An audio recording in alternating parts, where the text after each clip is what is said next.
You ain't got time to sit up and go, woe is me, oh, plum disease, my poor little old me. I ain't got time for that shit. I need to get to the promised land. I'm here to help, trauma stored in the body. My idea, me, can you help? They walking around with a head, nobody. Created this platform to teach it, bring forth master teach and uplift our community and banish all the leechers. We ain't a dot or a nickel, equal never grow. The thinker who thinks the thought, let the masses know. We are the first and maybe the last. One with nature, not a sin against nature. Looking sad. I lost my mom and my dad looking bad, cooking chicken. When it got me a mask, because being broke didn't fit. It's never too late, you part of the greats. Let me rub off on you. Just remember it ain't your fault. I can give you all the tools. Nothing is wrong with black people. Something happened to black people. Nothing is wrong with black people. Something happened to black people. Africana phenomenologist, comedic scientist, digital was creation, metamorphosis, epigenetics, diginomics, first frequency of oneness, FPA, no religion, I'm a vision. Nothing is wrong with black people. Something happened to black people. Nothing is wrong with black people. Something happened to black people. Africana phenomenologist, comedic scientist, digital was creation, metamorphosis, epigenetics, diginomics, first frequency of oneness, FPA, no religion, I'm a vision. What does that look like for you? Are you sick and tired of being sick and tired? Are you tired of complaining about white folks? Are you tired of complaining about black people? I am one with first frequency, one with the first thought idea. I am one with the firstborn people. I am one with the only one. Ashe, and so it is. I am one with first frequency, one with the first thought idea. I am one with the firstborn people. I am one with the only one. Ashe, and so it is. I am one with first frequency, one with the first thought idea. I am one with the firstborn people. I am one with the only one. Ashe, and so it is.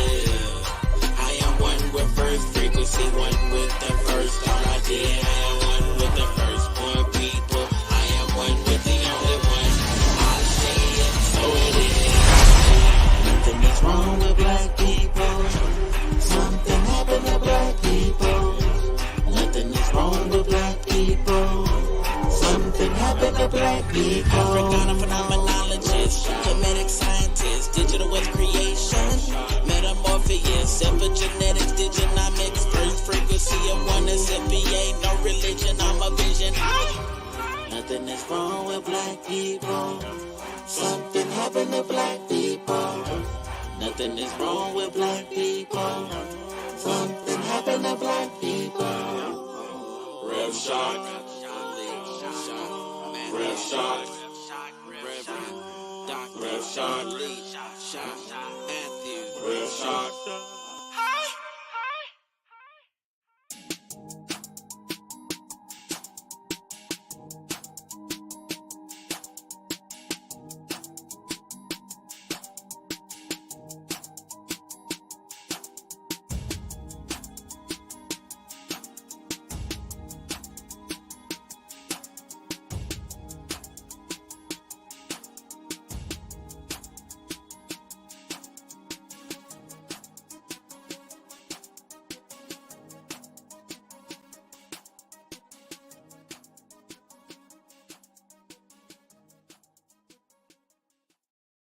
You ain't got time to sit up and go, woe is me, oh, plum disease, my poor little old me. I ain't got time for that shit. I need to get to the promised land. I'm here to help, trauma stored in the body. My ID, me, can you help? They walking around with a head, nobody. Created this platform to teach it, bring forth master teach and uplift our community and banish all the leechers. We ain't a dot or a nickel, equal never grow. The thinker who thinks the thought, let the masses know. We are the first and maybe the last.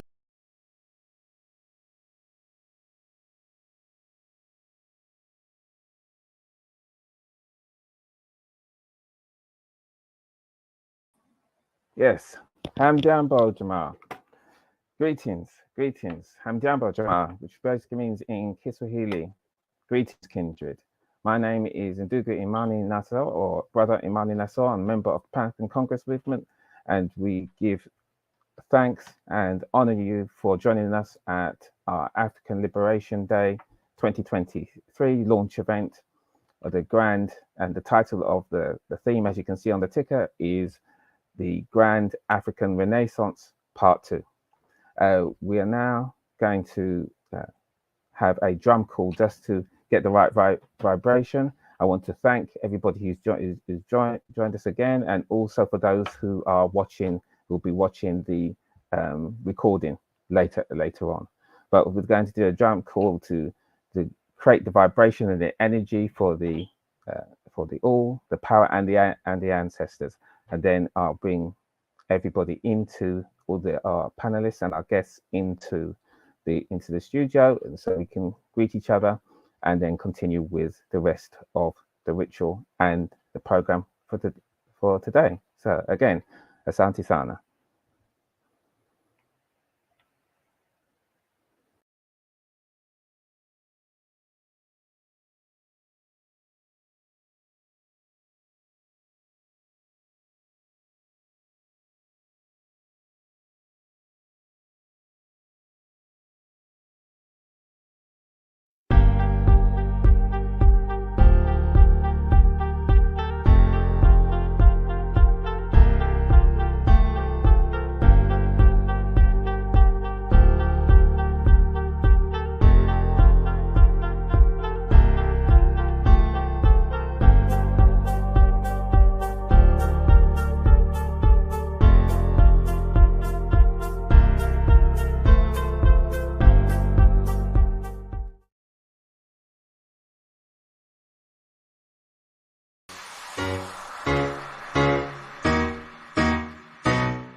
Okay, all right, Asante, with that beautiful vibration of the drummers there, we can start to continue with the rest of our session today.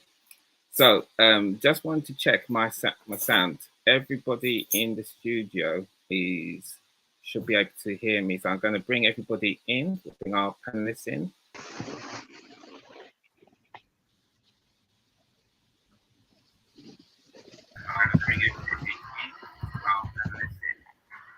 Okay, hi, Asante, with that beautiful vibration. I can hear from multiple channels, isn't it? Like you can hear me through feedback, is that correct? Yeah, we can hear you, but there's feedback.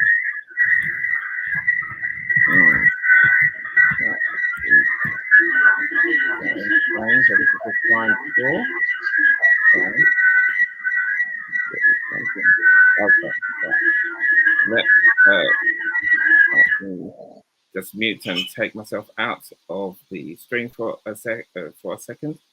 Now that seems to be fine. That seems to be fine. It seems to be fine now. We'll just continue. So, as you can see, we have our panelists here, and right, Baba Jabulani. I think we're okay with the layout here. So, we have from my screen, I can see Reverend Dr. Philip Shock Matthews. I see also our great elder, Baba Professor Jane Small, dear sister from Malawi, Dr. Asha Stefanit Udasi, and our dear sister from Gambia, Sister Shanice Lindsay.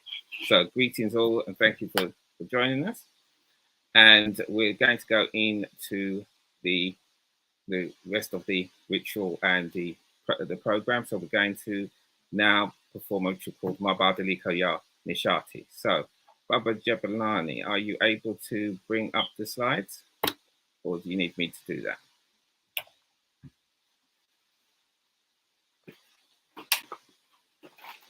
Right, okay, so there may be a little bit of trouble, so I will take care of that.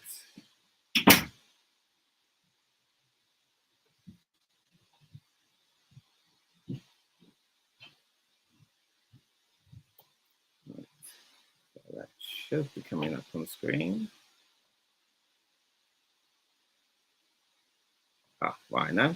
I need to bring it into the stream. There we go. Right, we also have MJ Miami Olufemi, the chair of the organization of Pan African Congress Movement, who will be helping me with the ritual that you see on screen there in Kiswahili, Mabadili Kaya Nishati, the change of energy. But this is a participatory ritual, and so please, if you feel like it at home, please do take part. Everything you'll see on screen is translated from Kiswahili or from Creole or from Cometian. So you'll be able to follow, or you just watch as you wish to. Everyone here in the studio, please be unmuted, so you can take part if you wish. But as anything with African spirituality, is not about coercion. Okay, so I'll begin.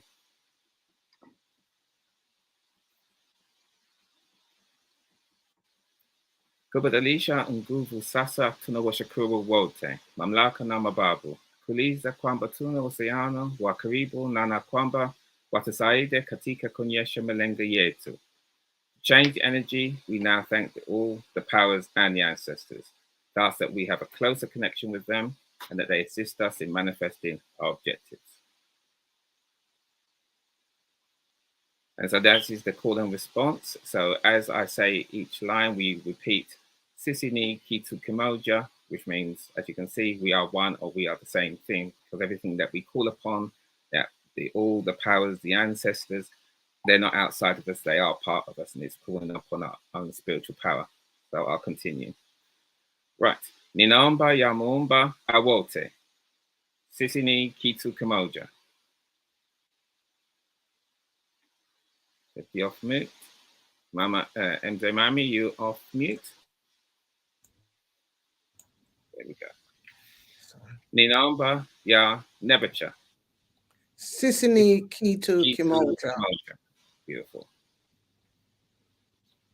Ninamba kanina nguvu ya Papalegba. Sisini Kitu Kimoja. Ninamba kanina nguvu ya Mami Wata.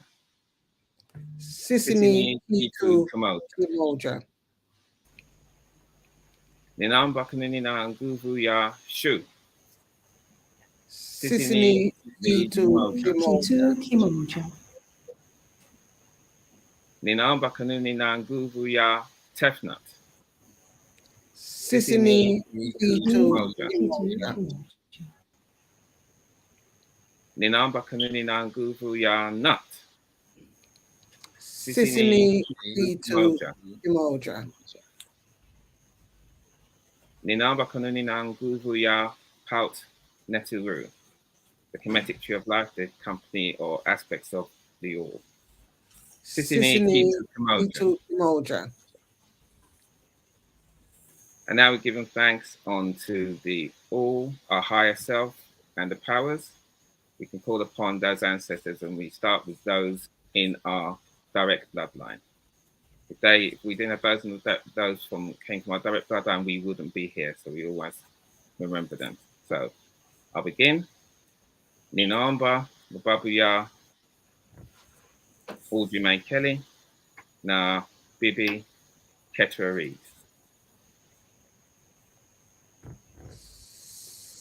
Sisini Kitu Kimoja. MJ Miami. Ninaomba Mababu Osborne Riley, father, Christabel Riley, mother, Sylvia McFarlane, great aunt. Sisini Kitu Kimoja. Okay. Right. So if you're taking part, if you could just raise your hand so I can see if I need to call upon you. Okay, right. So we'll continue.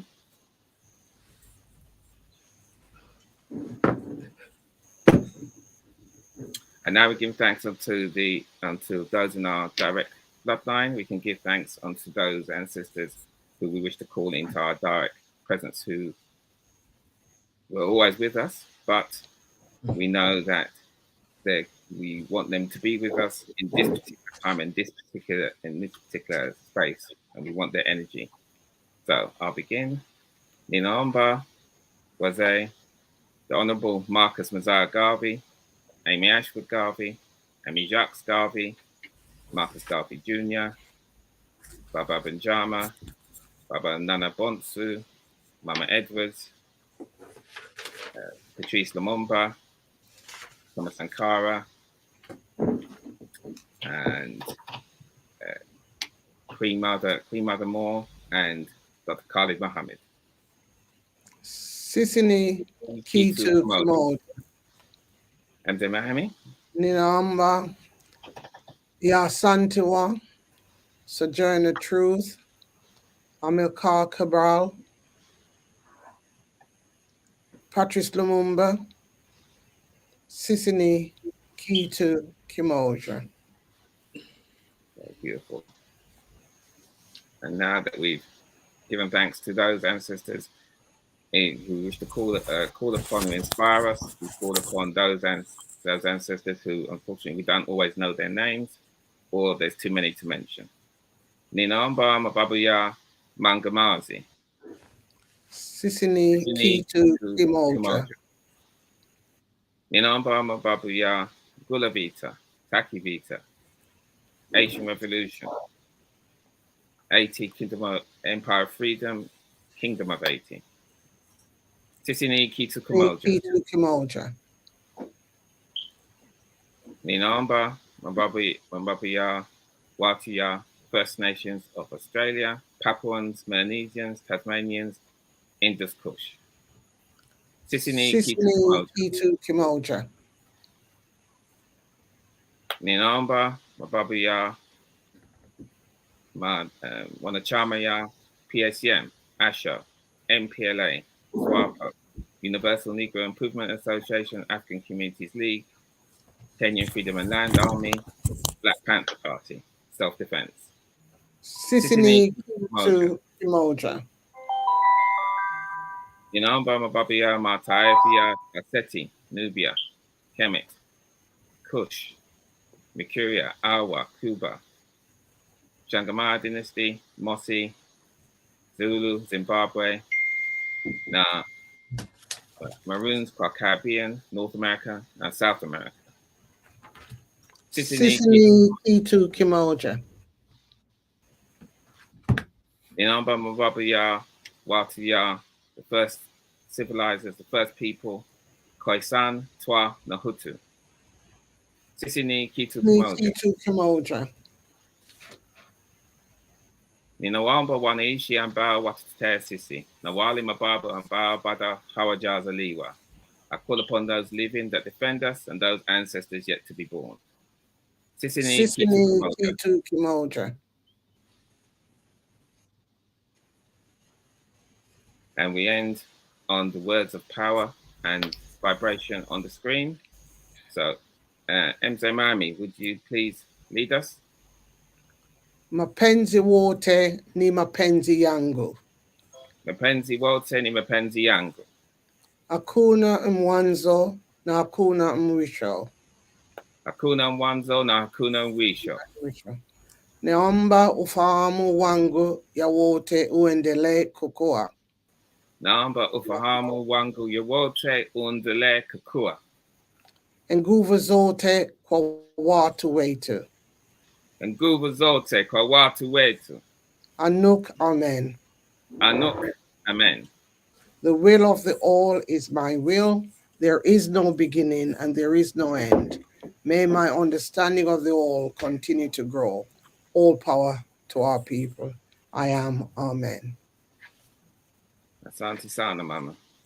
Okay, so I will bring. So, Sante, let me just do this. Right. Now, just seeing if. Right, okay. Now, Baba Jamal, it seems that Dr. Asha has dropped out. If you could, there she is. I'm bringing her back into the stream. Okay, wonderful.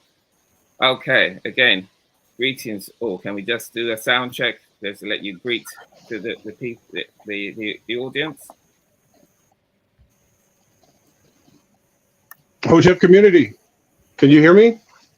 Yeah, hear you fine, my brother. Thank you, Dr. Shop. Dr. Asha and Baba. Greetings, family. Can you hear me?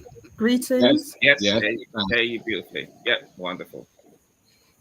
Jumbo, can you hear me, everyone? Yeah. Hear you, that's fantastic. Found Sana Elder Small. Brother Shanice?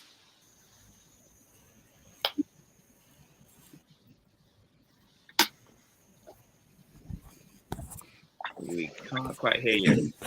Greetings, family. Greetings. Welcome, one and all. Beautiful, wonderful. Asante Sana. Right, so to continue with the rest of the day and the celebration of Africa Liberation Day, our launch event, Pan-African Congress Movement's launch event.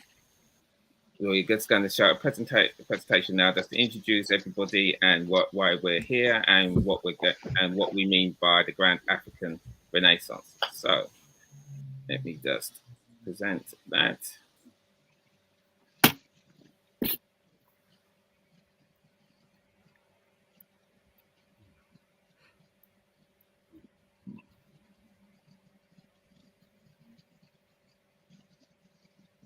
Okay, wonderful.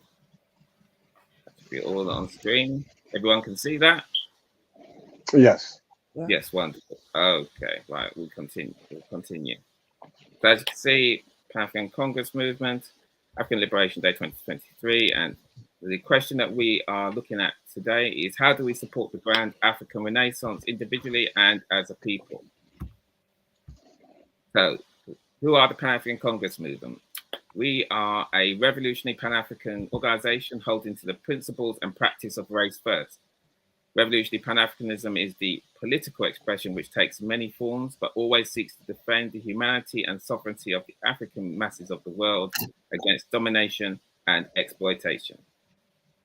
PACM is a national organization of the African masses. That it is only by adopting revolutionary Pan-Africanism that we can realize the aim of total liberation.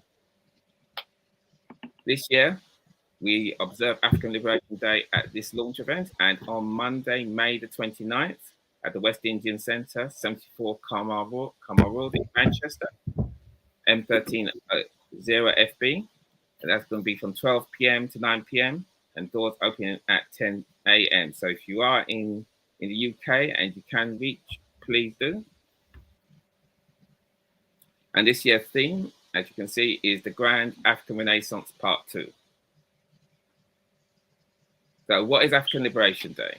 African Liberation Day was officially designated as May 25th by the Liberation Committee of the Organization of African Unity in 1963. It's been organized in this country by the PACM and its predecessor, the Pan-African Committee, since 1975. And many other organizations also celebrate the African Liberation Day, and we give honor and thanks to all of them and all the activists and workers, whoever they may be, and those who are just in their own homes doing so. But today's esteemed panelists, so we have Sister Shanice Lindsay, the host of the YouTube channel, The Sister Shanice Show, which brings independent news reporting from an African-centered perspective. Sister Shanice is also the author of the book Anglo-Saxon England, King Offa, and as I said, she's based in Gambia. We have a dear Reverend Dr. Philippe Shock Matthews, is a philosopher, African phenomenologist, meticist, metaphysician, and one of the world's leading authorities on Black trauma and economic ambiguous loss.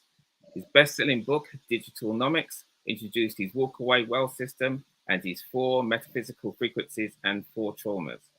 Dr. Shock is the founding minister of First Frequency of Oneness, Science, Manifestation, and Prosperity.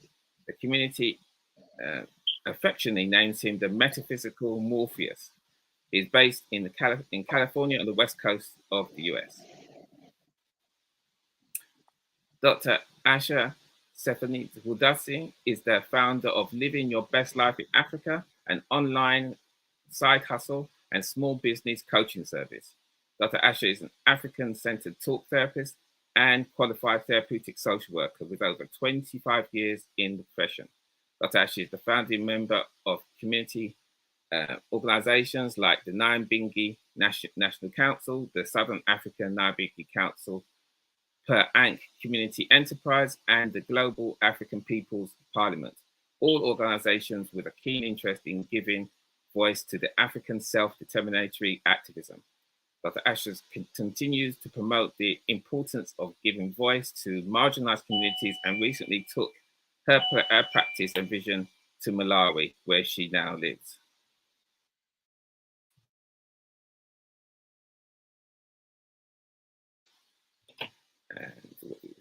And what I'm going to do is, Baba Smalls, you're here, but if you could, just for those who, I'm sure there's not many who don't know you, if you could just give a small, because I know that you have to go in a little bit of a while, but if you could just give a short bio of yourself and the greetings to the Pan-African audience across the world.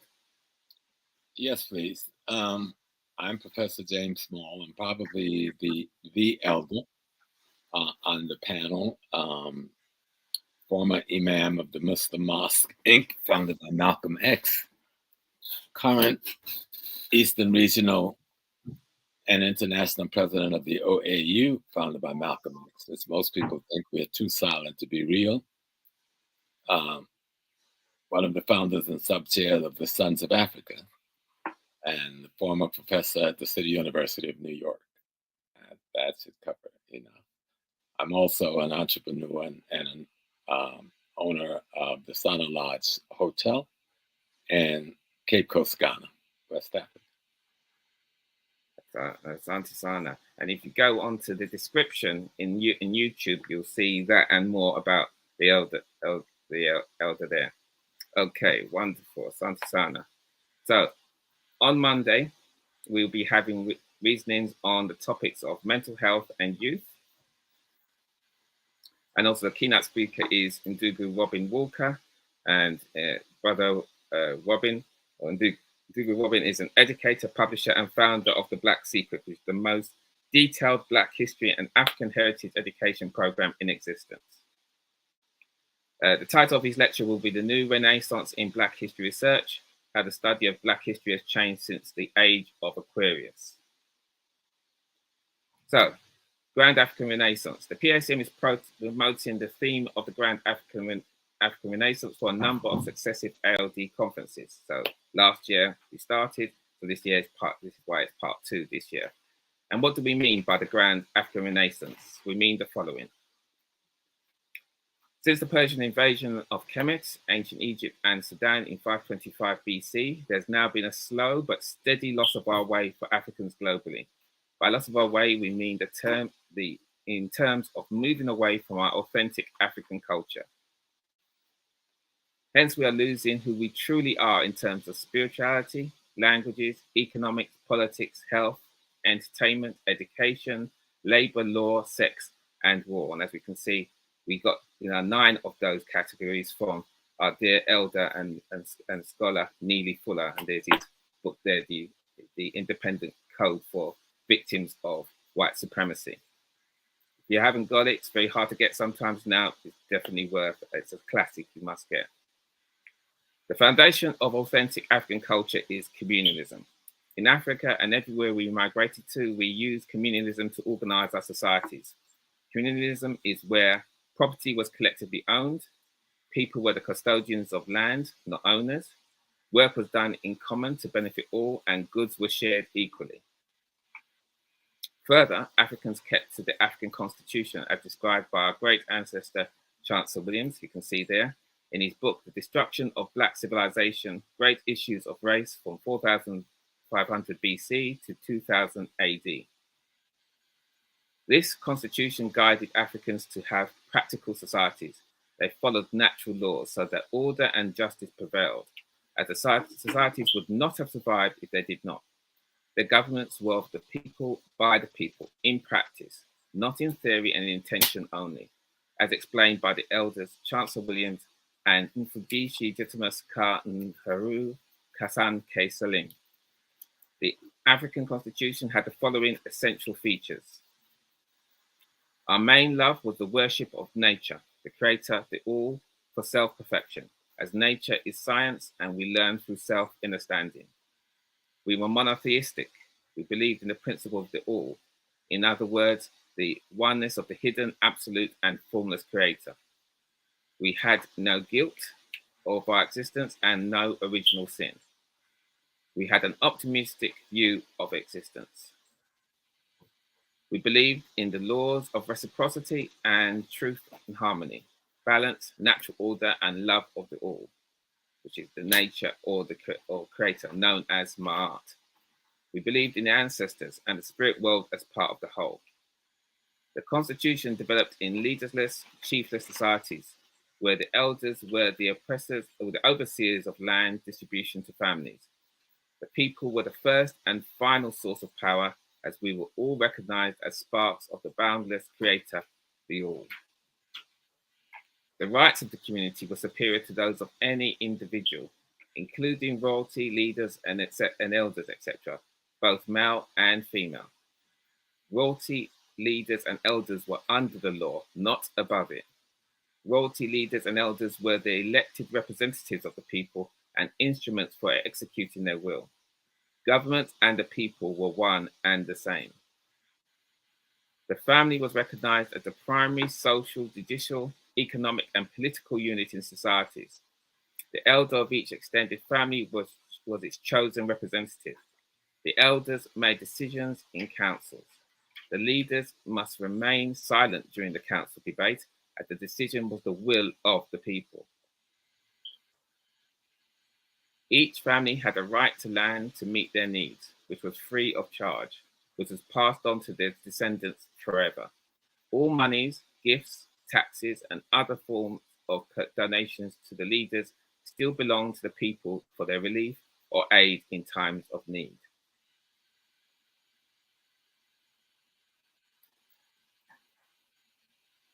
Each family policed itself. Each male and female age group policed itself, so that there was little or nothing the community as a whole had to do. Each group elected its own leaders.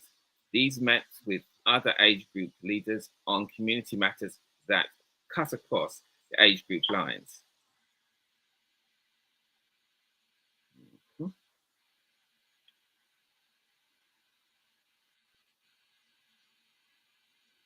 Now, Arab and European enslavement has particularly hastened our inability to maintain our African culture. However, as explained by the genius ancestor Chancellor Williams, followed by Walter Rodney in his book, How Europe Undeveloped Africa, before enslavement began under the Arabs in 643 BCE, our societies had already begun to move away from communalism and the African constitution to the system of feudalism.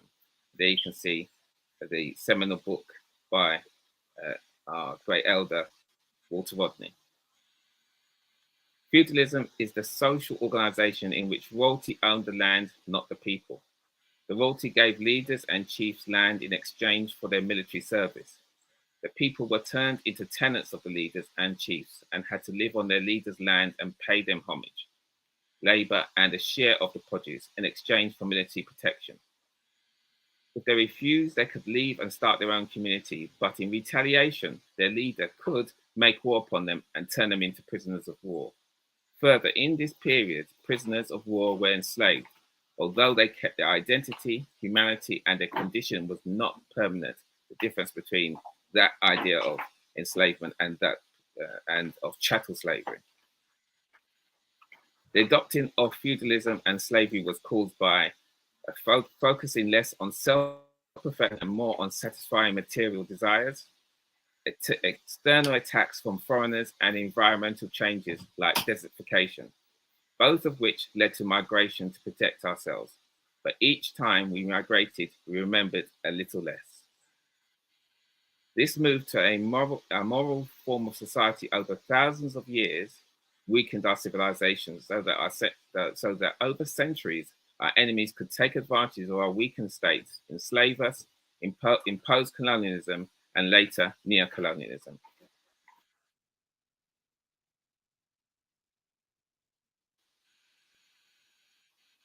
However, from November 2011, we have entered into the age of Aquarius, a universal and spiritual age of enlightenment for the next 26,000 years, arising from the previous age of Pisces, where for the last 2,000 years, all existence has experienced an age of degradation and confusion, demonstrated by our move away from our authentic African culture.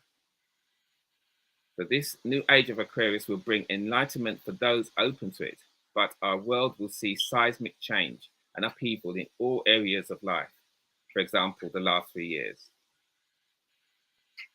To manage this change and to thrive during it, we Africans must have a Grand African Renaissance or Grand African Renewal or Rebirth as individuals and as a people, so that we may return to our authentic African culture and modernize it so that we may manifest our Pan-African ideals. This Grand African Renaissance will not be achieved overnight and has to focus on the following areas. Again, what we began with: spirituality, languages, health, economics, politics, entertainment, education, labor law, sex, and war. However, the journey of 10,000 miles begins with the first step. So the PACM will focus on the Grand African Renaissance at each ALD. We will focus on how to achieve this essential task by focusing on these specific areas of our lives at each conference, so that we may propose practical solutions to tackle our improvement in these areas individually and as a group. At each ALD, we will review the progress we have made year on year. We will do this jointly with like-minded Africans and African organizations in the UK and globally, as the sum of our parts are greater than our individual efforts.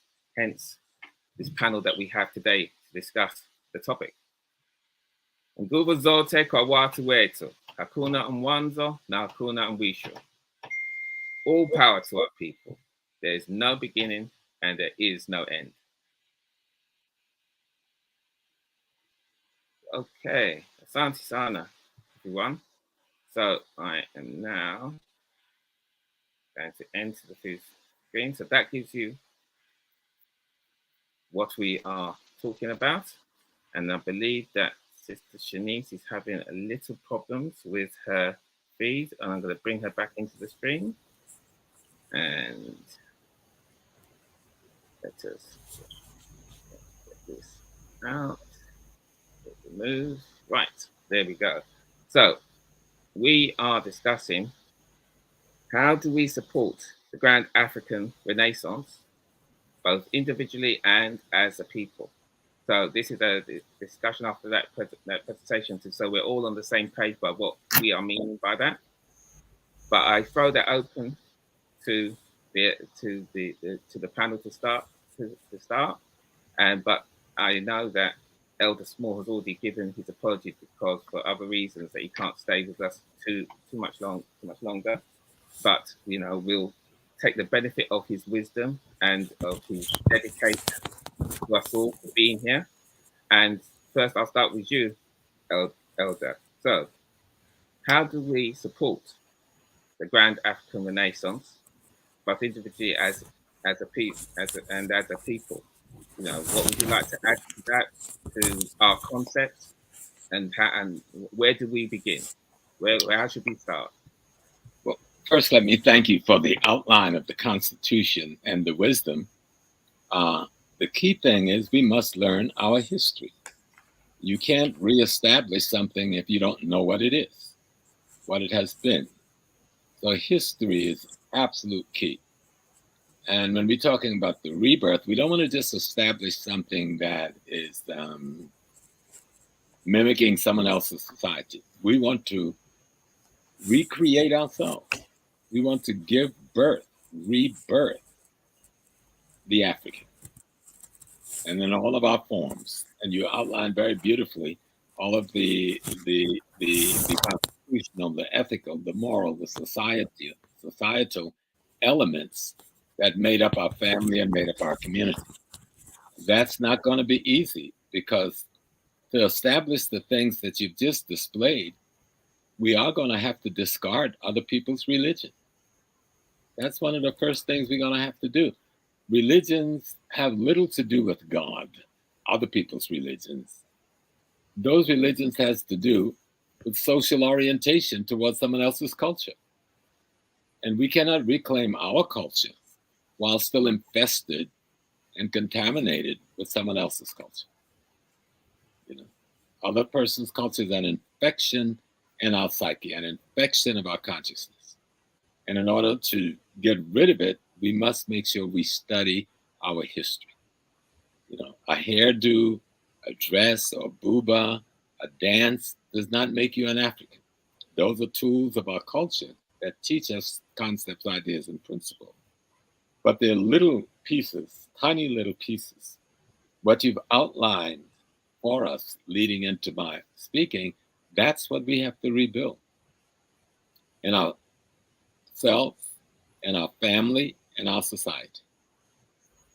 They must duplicate one another in terms of our communal, our collective, and our cooperative understanding of reality. We must get rid of these mythical gods and these images, even the ones that we were forced into. Let me tell you something. A lot happened to us during slavery and colonialism. And we created a lot of artificial realities in trying to survive those genocidal programs. And we must relook all of them so that we're not wrongfully worshiping images and don't even know why the ancestor made that image. What was the message in the image? What was the purpose for the image? You know, if you look over my shoulder, you see statuettes and statues. Each one was done at a time in a cultural space for a specific reason to convey a specific set of ideas and principles. And we must teach these things on the real side. I think that's the simplest thing I can say. To restore the African, you must restore what you call God. Every notion and idea of God that we know came from the mind of the African. And you can only describe yourself.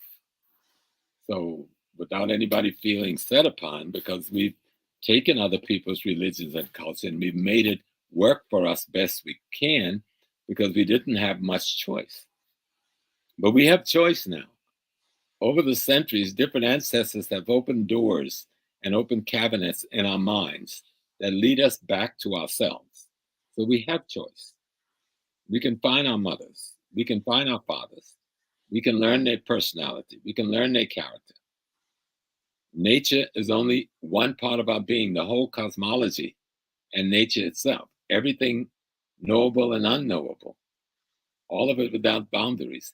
That's what we were trying to interpret because we were part of that thing. We weren't separate from nature. We were not separate from cosmology. And we understood that. You know, we understood that the light that makes us up comes from all those other bodies out there. We understood that the minerals that make us up come from all the things that grow out of the ground and the things that eat the things that grow out of the ground. We are those things. Those things are us.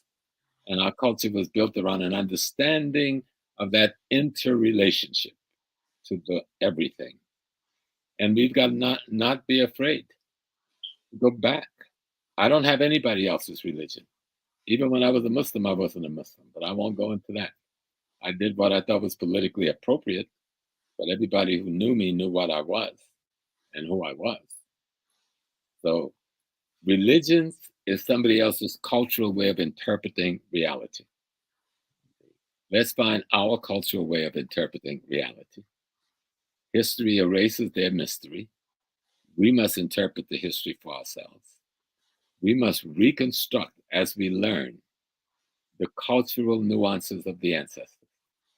And things that is no longer useful for this time and this space, discard them and replace them with new ideas, concepts, and principles that's based on the ancient concepts, ideas, and principles to the letter. If we're going to recreate the societies that we say we want to see. How can we make up what? There's 7 billion plus people in the world. Nearly half of that is Africans. We just scattered everywhere. And if you don't use Pan-Africanism in a way that's based on communal, collective, cooperative unification and bring those forces together, we'll continue to suffer the genocide of slavery, whether it's Chinese slavery, European slavery, or even our own sick minds that have copied their minds that's enslaving ourselves.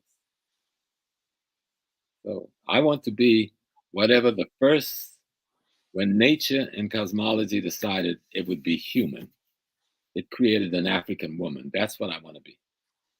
I want to be whatever that consciousness was in that first being, because that's what became African culture. Speak, Pop. Speak, Baba. Yes, sir. So that's it. Renaissance is to give rebirth. It's to rebirth ourselves in our total perfection. Beautiful. The wisdom there is fantastic. Asante Sana. And what I'm going to do is, although we're going to have a kind of free flowing and let the spirit speak for us, you know. So don't feel that you have to, we're all silent and we raise a hand to speak. This is just us to just talk. But I am going to come to you individually, so you can say a few words, and then just as the spirit takes you, yeah. And if I feel that we need to speak on something or go over it, I may ask you a question. But I'm just here to facilitate and be for us to be the vehicle for the wisdom that speaks for all of us from the all. So I'm going to go to our dear Dr. Asha in Malawi. So my sister, same question. How do you see, that we would take the Grand African Renaissance, both individually as a people? Where would we start? Well, I mean, I think to my dear elder Professor Smalls, I'll say good night and thank you, because I think you've just sealed the deal. Not left much for us to talk about. I mean, I remember, Professor Smalls, maybe you remember in 1995 when we talked about the Wahemi Mesu in the Rebirth of African Consciousness conference. We were in New York and then we were in Detroit. Mm-hmm. So we go way back. And I think the thing that stuck with me at that point in time was that, and it's something that we carry within our own liberty, is that the Wahemi Mesu represented the era of the Renaissance and the repetition of births. And it's something that we move within the Nyabingi liberty, that we are constantly being reborn. And the problem that we face is that if we don't tackle the very core things that Elder Smalls has just mentioned, when we're rebirthed, we come back with a little bit less of our real core self. And this is what has got us to the position where we are now. The other thing that I was taught by the elders that raised me is that when we have great warriors who put pen to paper and create great works of art that for us and leave them for us, we have a duty and a responsibility to go further with that. And so when I look at the great work of Ancestor Neely Fuller, who gave us the definition of the key areas of human engagement, one of the things that we now need to add to that list is technology. We must add technology to that list because, you know, when we were taught that the next war will not be televised, it won't be, because what will happen is that technology will take the place of Europeans in order to undermine the power of the African spirit. And more of that will be done by us without even knowing. We see it now in the coding and grooming of our people, using technology as a sedative to deal with just the trauma and the re-trauma, which is why I'm so grateful to see Elder Shock Matthews here.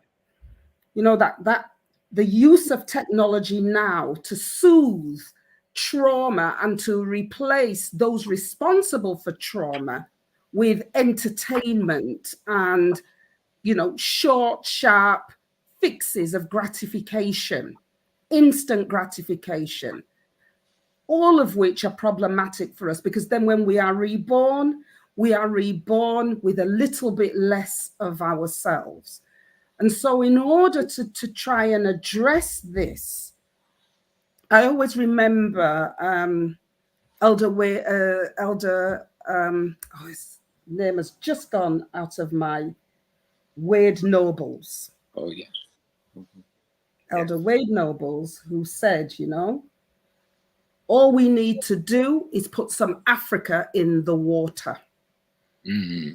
I like all that. we need to do is put some Africa in the water. And that's what inspired me to start living your best life in Africa.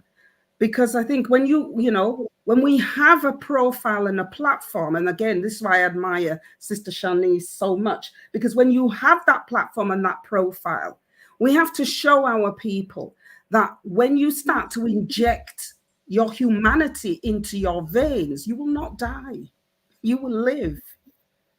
You won't die, you will live. And not only will you live, you will thrive and fly.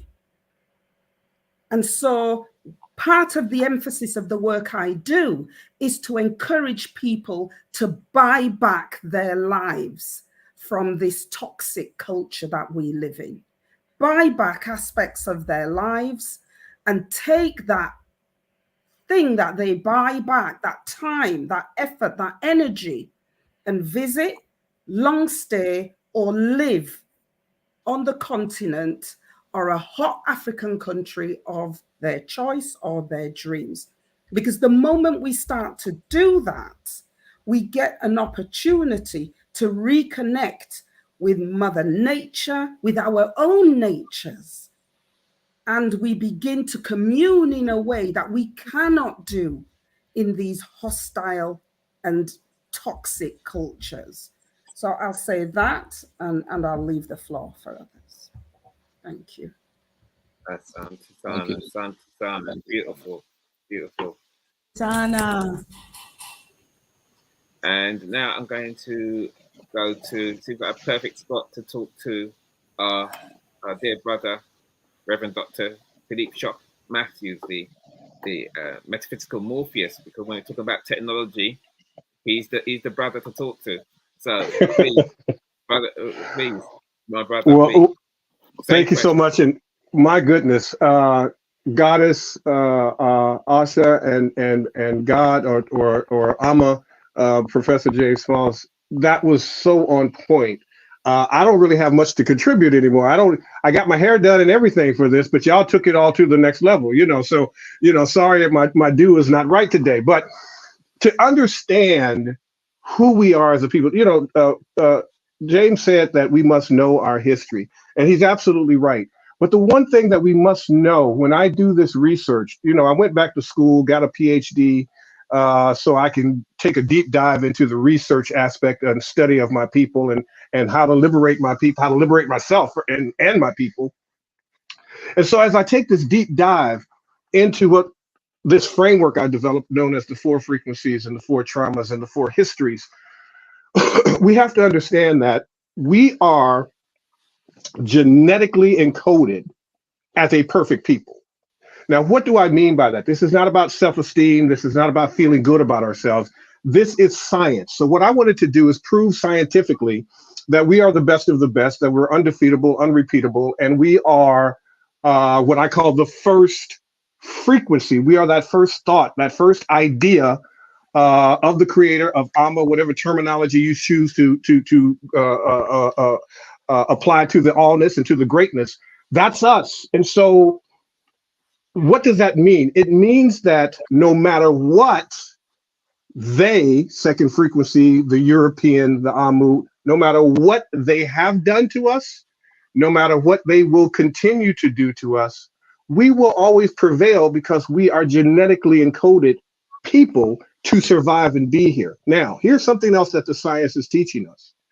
Something that we're not really taking as seriously as we should. We talk about it, hear about it, but we really don't have a understanding of, and my queen was talking about the technology of this. Here's the real deal. Family, the second frequency Amu is dying at excessive rates. In fact, the term is called excess mortality.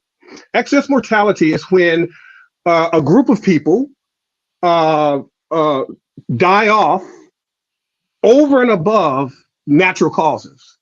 Now, here's something that I'm going to share exclusively with this group today, because as I was working last night to prepare for today, I wanted to bring a message or something that was unique for my people, for our people, that they can take to heart with them. And that is this. Number one, we are seeing for the first time in human history a group of people that is known to be what's called autogenocidal. Autogenocidal means that this is the first time in history where a group of people will say, hey, there's too many people, too many of us on the planet. We've got to kill ourselves off. We've got to diminish our numbers. Now, if you understand anything about history, as Baba James and Goddess Asha has shared with us, that nature, because they are antithetical to nature, nature has been trying to remove them since the Ice Age, since they emerged out of the caves. We've done this extensive study on the Dark Ages and the medieval times to understand their culture and what they went through and how nature. There's a thing called LEIT, Little Ice Age theory. A lot of people don't know there's a miniature Ice Age after the Ice Age that wiped so many of them out. So because nature doesn't like them, everything that they do is against nature. But here's something else that we need to understand. There's also a mechanism known as fascination violence. You can go look this up on Google. For the first time in history, humans are fascinated by hunting other humans. This group is a very unique group. I got in trouble on Sister Shanice's show some time ago when I had made the comment based on my research that this is another species. We're dealing with a different species of people or humanoid or human-like. Now, that, of course, upset some white guy in the audience in the comments, which I didn't care. But he was upset. Who are you calling species? Well, here's why I call them a species, fam. Because the laws of ecology suggest and say that a dog doesn't hunt a dog, a cat doesn't hunt cats, birds don't hunt birds. Why does this group have a fascination with hunting not only Black people, but hunting each other?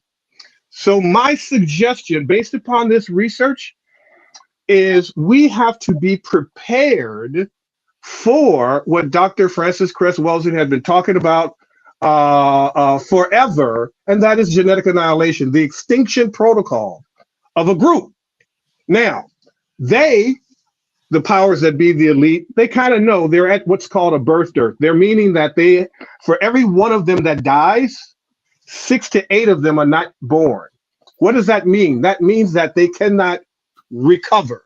They cannot regroup. Like us, we die, we don't die, we multiply, right? We're the largest group. We've always been the largest group. We've never been a minority. That's all that psychological social engineering BS. But this is a group that is encoded. Now, just as we, and here it comes, just as we are genetically encoded as perfect people, they have, and this is my philosophy, so take it as you wish. I believe they have been genetically encoded to annihilate themselves, because we are not warring people. We're not going to go and we're not going to shoot and kill all of the white people up. That we're not going to go and take over countries and genocide. And we're not going to do what they do. But if you look at the numbers, now here's the thing I want everybody to do. I'm going to take you up on a challenge. I'm going to put you up on a challenge. The next time, because I've been doing this now for about a year, the next time you hear about a police shooting or one of us being killed by a second frequency Amu, check on that day how many second frequency Amu died. Check the death rate every day of how many of them are dying from either and it's multiplicable, right? I'm getting ready to do an entire piece on all the ways that they're dying, what is contributing to their death. But here's the rub, fam. As Baba James said, we are the first people, but what are we going to do when they're gone? Do we have the technology, the resources, the knowledge to run a city, to run a country, to run the world? Do we have the technology to be able to do that? The answer is yes, but are we working together in a cohesive manner that when they start to drop off and those numbers start to diminish, here's the real rub. As Baba Small said, it won't be dealing with the second frequency Amu. Now we got to deal with the Asians, or we're going to have to deal with the Arabs, or we're going to have to deal with the Muslims. So we have to take control of this perfection that is within us. Now, why are we perfect people? We are perfect people because we are first made in the image and likeness of perfection. So if you understand anything about melanin, you know that melanin is carbon-based. If you know anything about dark matter and dark energy, you know that before light can be seen, dark matter, dark energy, and the blackness must be seen and must be there first. So it makes sense, as Baba Small says, that I want to get as close as I can to the frequency of what they refer to as Lucy, or whoever that first female was, that first African female that gave birth to us all. That is a code that is within everyone that is watching, that will watch, that's in all of us, we do not die, we multiply. And so if we go into that first frequency consciousness and release ourselves to that first frequency consciousness, we will have the answers of what to do within our own value systems and what we can contribute to the global community. But understand, family, nothing is or has ever been wrong with Black people. Something is and has happened to Black people. Our job is to figure out and reverse engineer this situation, understand what is going to happen as they're dying off. The reason that you're seeing this uptick in violence is not because they wake up every day and they say, oh, I can't stand Black people. It's because they're waking up less every day and they're seeing more of us. And so it looks like their world is shrinking, but they can't articulate that because they're white. Oh, I'm white, I'm right. I gotta be the best and the biggest thing out here. We conquered this nation, we conquered the world. But you don't understand, you're not of God. You're not of Amma. You're not of that first frequency. You're not of nature. So you don't belong here. You are a species that came and left, just as Sheikh Anta Diop teaches us about the 6 transmutations from Australopithecus gracile all the way up to Homo sapiens sapien. This is a different group. And this group has come, did their damage, never got an opportunity or never presented an opportunity to correct themselves, recognizing that we are the first people. Amma said, not a problem. Now, the arc of what Amma does seemingly takes longer, but it will be complete and it will be perfect. And the perfect people will always emerge on top and as first. Beautiful, beautiful. And like you were saying, you know, revealing to us some of that new research that you have starting to work on and will be given to the world. And from the little that I've heard already, it's already changed a perspective of, you know, how we see the world and what is going on before us, because it is being very confusing about that. So Asante Sana for adding that wisdom and that guidance there. So again, going to go to, for we have a general kind of conversation. And I know, Brother Smalls, you're still there. So thank you so much. I know you're so much. So, you know, whenever you do have to leave, but thank you for being here and you know, with your energy and your and being able to contribute. But my dear brother Shanice Lindsay in the Gambia, I know your sound maybe you may have to struggle a little bit, but the ancestors will guide. Go ahead, my sister. As the question, thank the Grand you so African much. Renewal. How do we start individually as a people, my sister? What's your thoughts?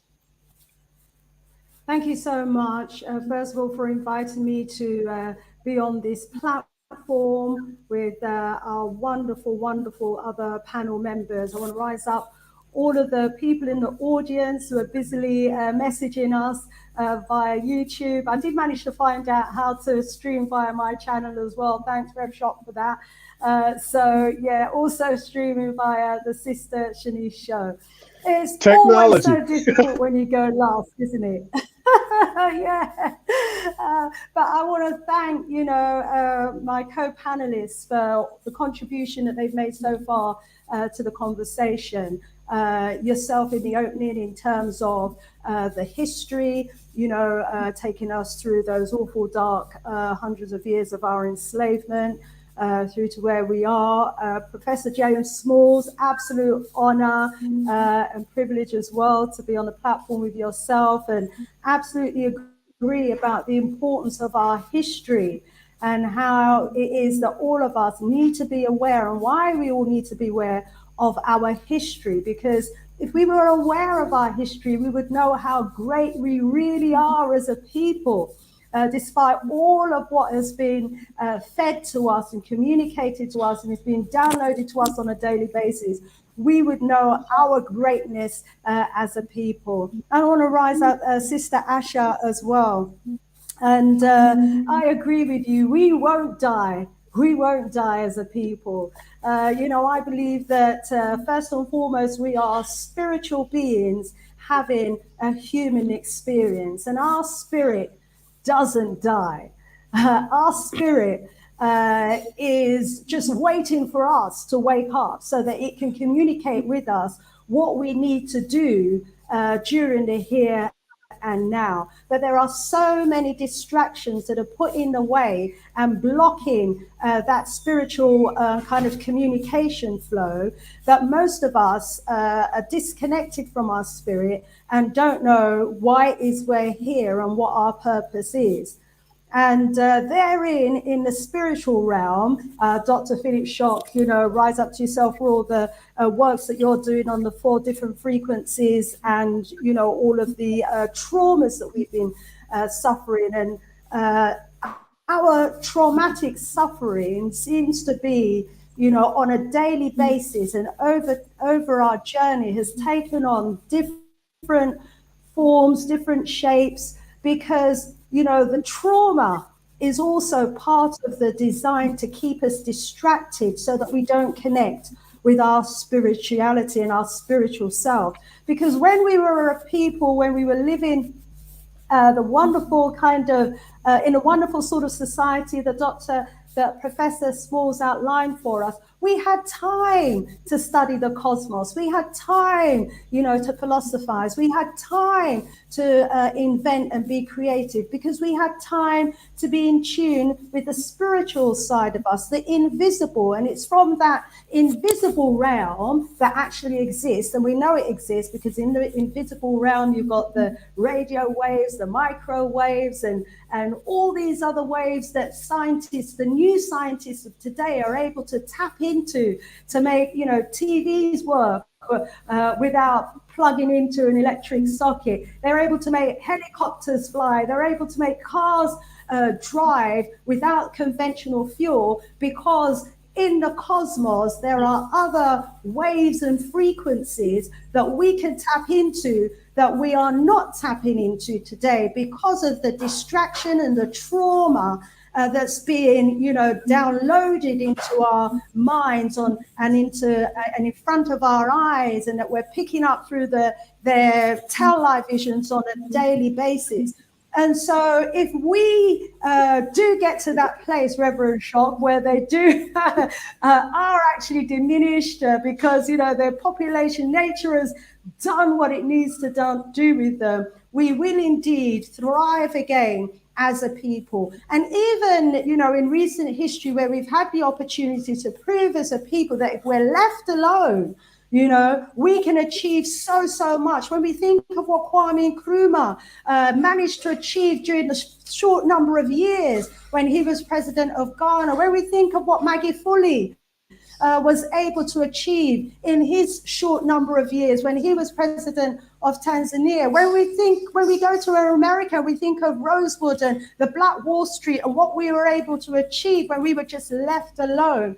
The evidence is there without a shadow of a doubt that if we are left alone, we can do so much. And in our history as well, of the great kingdoms, the great cities, so numerous to mention, Timbuktu, Songhai, the Mali Empire, Monomotapa Empire. When we think of all of those great African cities prior to our contact with the Europeans and how successful they were, then that is evidence yet again that we are most definitely, when left alone to our own devices, more than able and capable of not just building cities, but of building kingdoms and building empires and building societies, creating societies where we don't have people who are impoverished, who are begging on the streets, who are dying of hunger, who are being fed genetically modified foods and medicines. But we have a society in which, what we have, the resources that we have, is shared and distributed amongst the people. So I have every confidence in our ability as a people that, when we're in our right mind or when we're left alone, to be the best that we can be, that we can accomplish so much as a people. And, we are a people, yes, I agree, that works with nature. As you say in Dr. Revshot, we work in harmony with nature. And that is why prior to us being in contact with the Europeans, we were able, we were able to live in harmony with all of the animals in the animal kingdom world.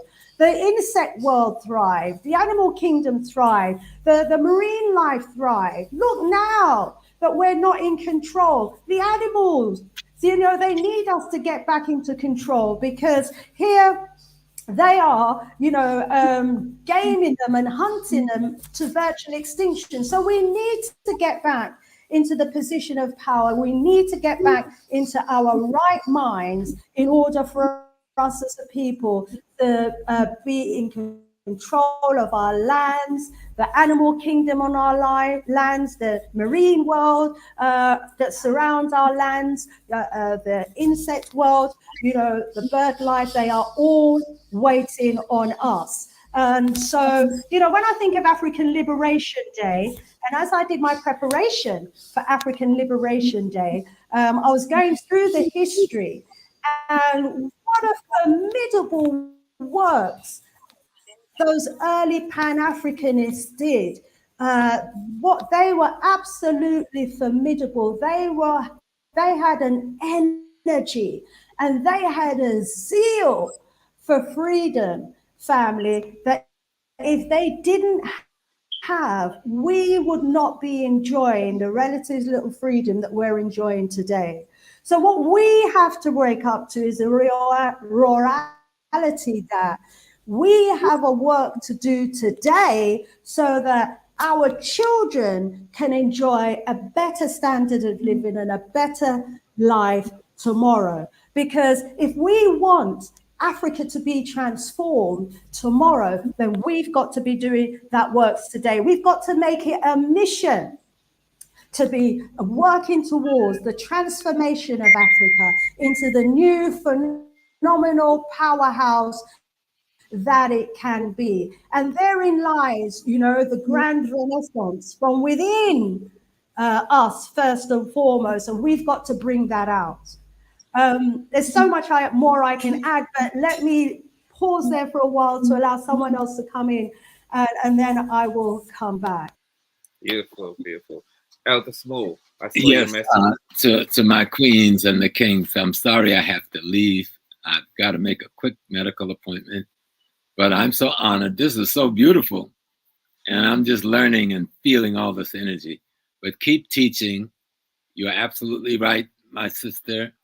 The world we want our children to see, we've got to create it for them, or begin the creating process, and we have, and we're going to win. So I love you much. I honor you much. Peace and blessings. Peace and blessings. We love you too, Professor James Small. One love. Asante Sana. Absolutely beautiful, beautiful. And so, I won't go into the details of it, but it shows with our elder that he has things that he has to deal with. And I asked him last night to say, are you sure, elder, to be here? It sounds like you need to go take care of that. Said, no, I said I was going to be here, and I'm going to be here. What better example do we need? A warrior, a scholar, and an inspiration to us all. So we're honored that he was here. So again, thank you to everybody who's here, who's watching. We had up to 105, got 98 here. So still here with us. That's beautiful. And also, just when we talked about the Grand African Renaissance, African Renaissance, and our definition of what we meant by that, we also shared that with Mama Baina Bello of Haiti, and she kindly added to that as well. So again, this idea of joining the dots and working together isn't just the PACM. This is all of us working together and building upon the information and the knowledge that we have for our people. There's more than enough people. There's more than enough resources. There's more than enough of the money that we need if we can pull together.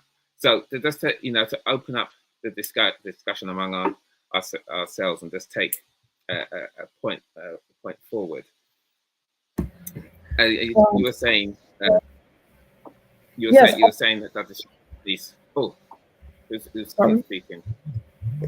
Oh, Dr. we were talking about, you know, the energy of our ancestors and those who came before us at the African Union with Kwame Nkrumah, and we have the two groups. You know, we have the Casablanca group and we had the Monrovia group, and the Casablanca group of those ones who wanted the united Africa.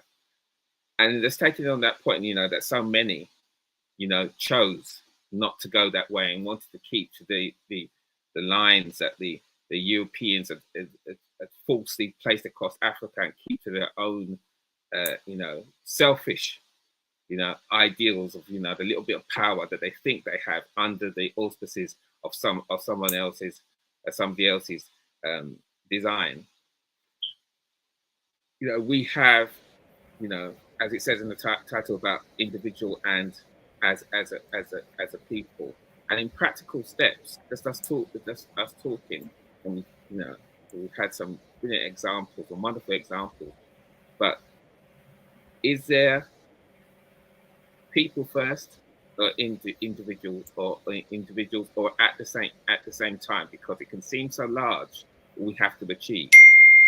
Just as you feel to talk, who does, you know, how do we take forward these cool ways?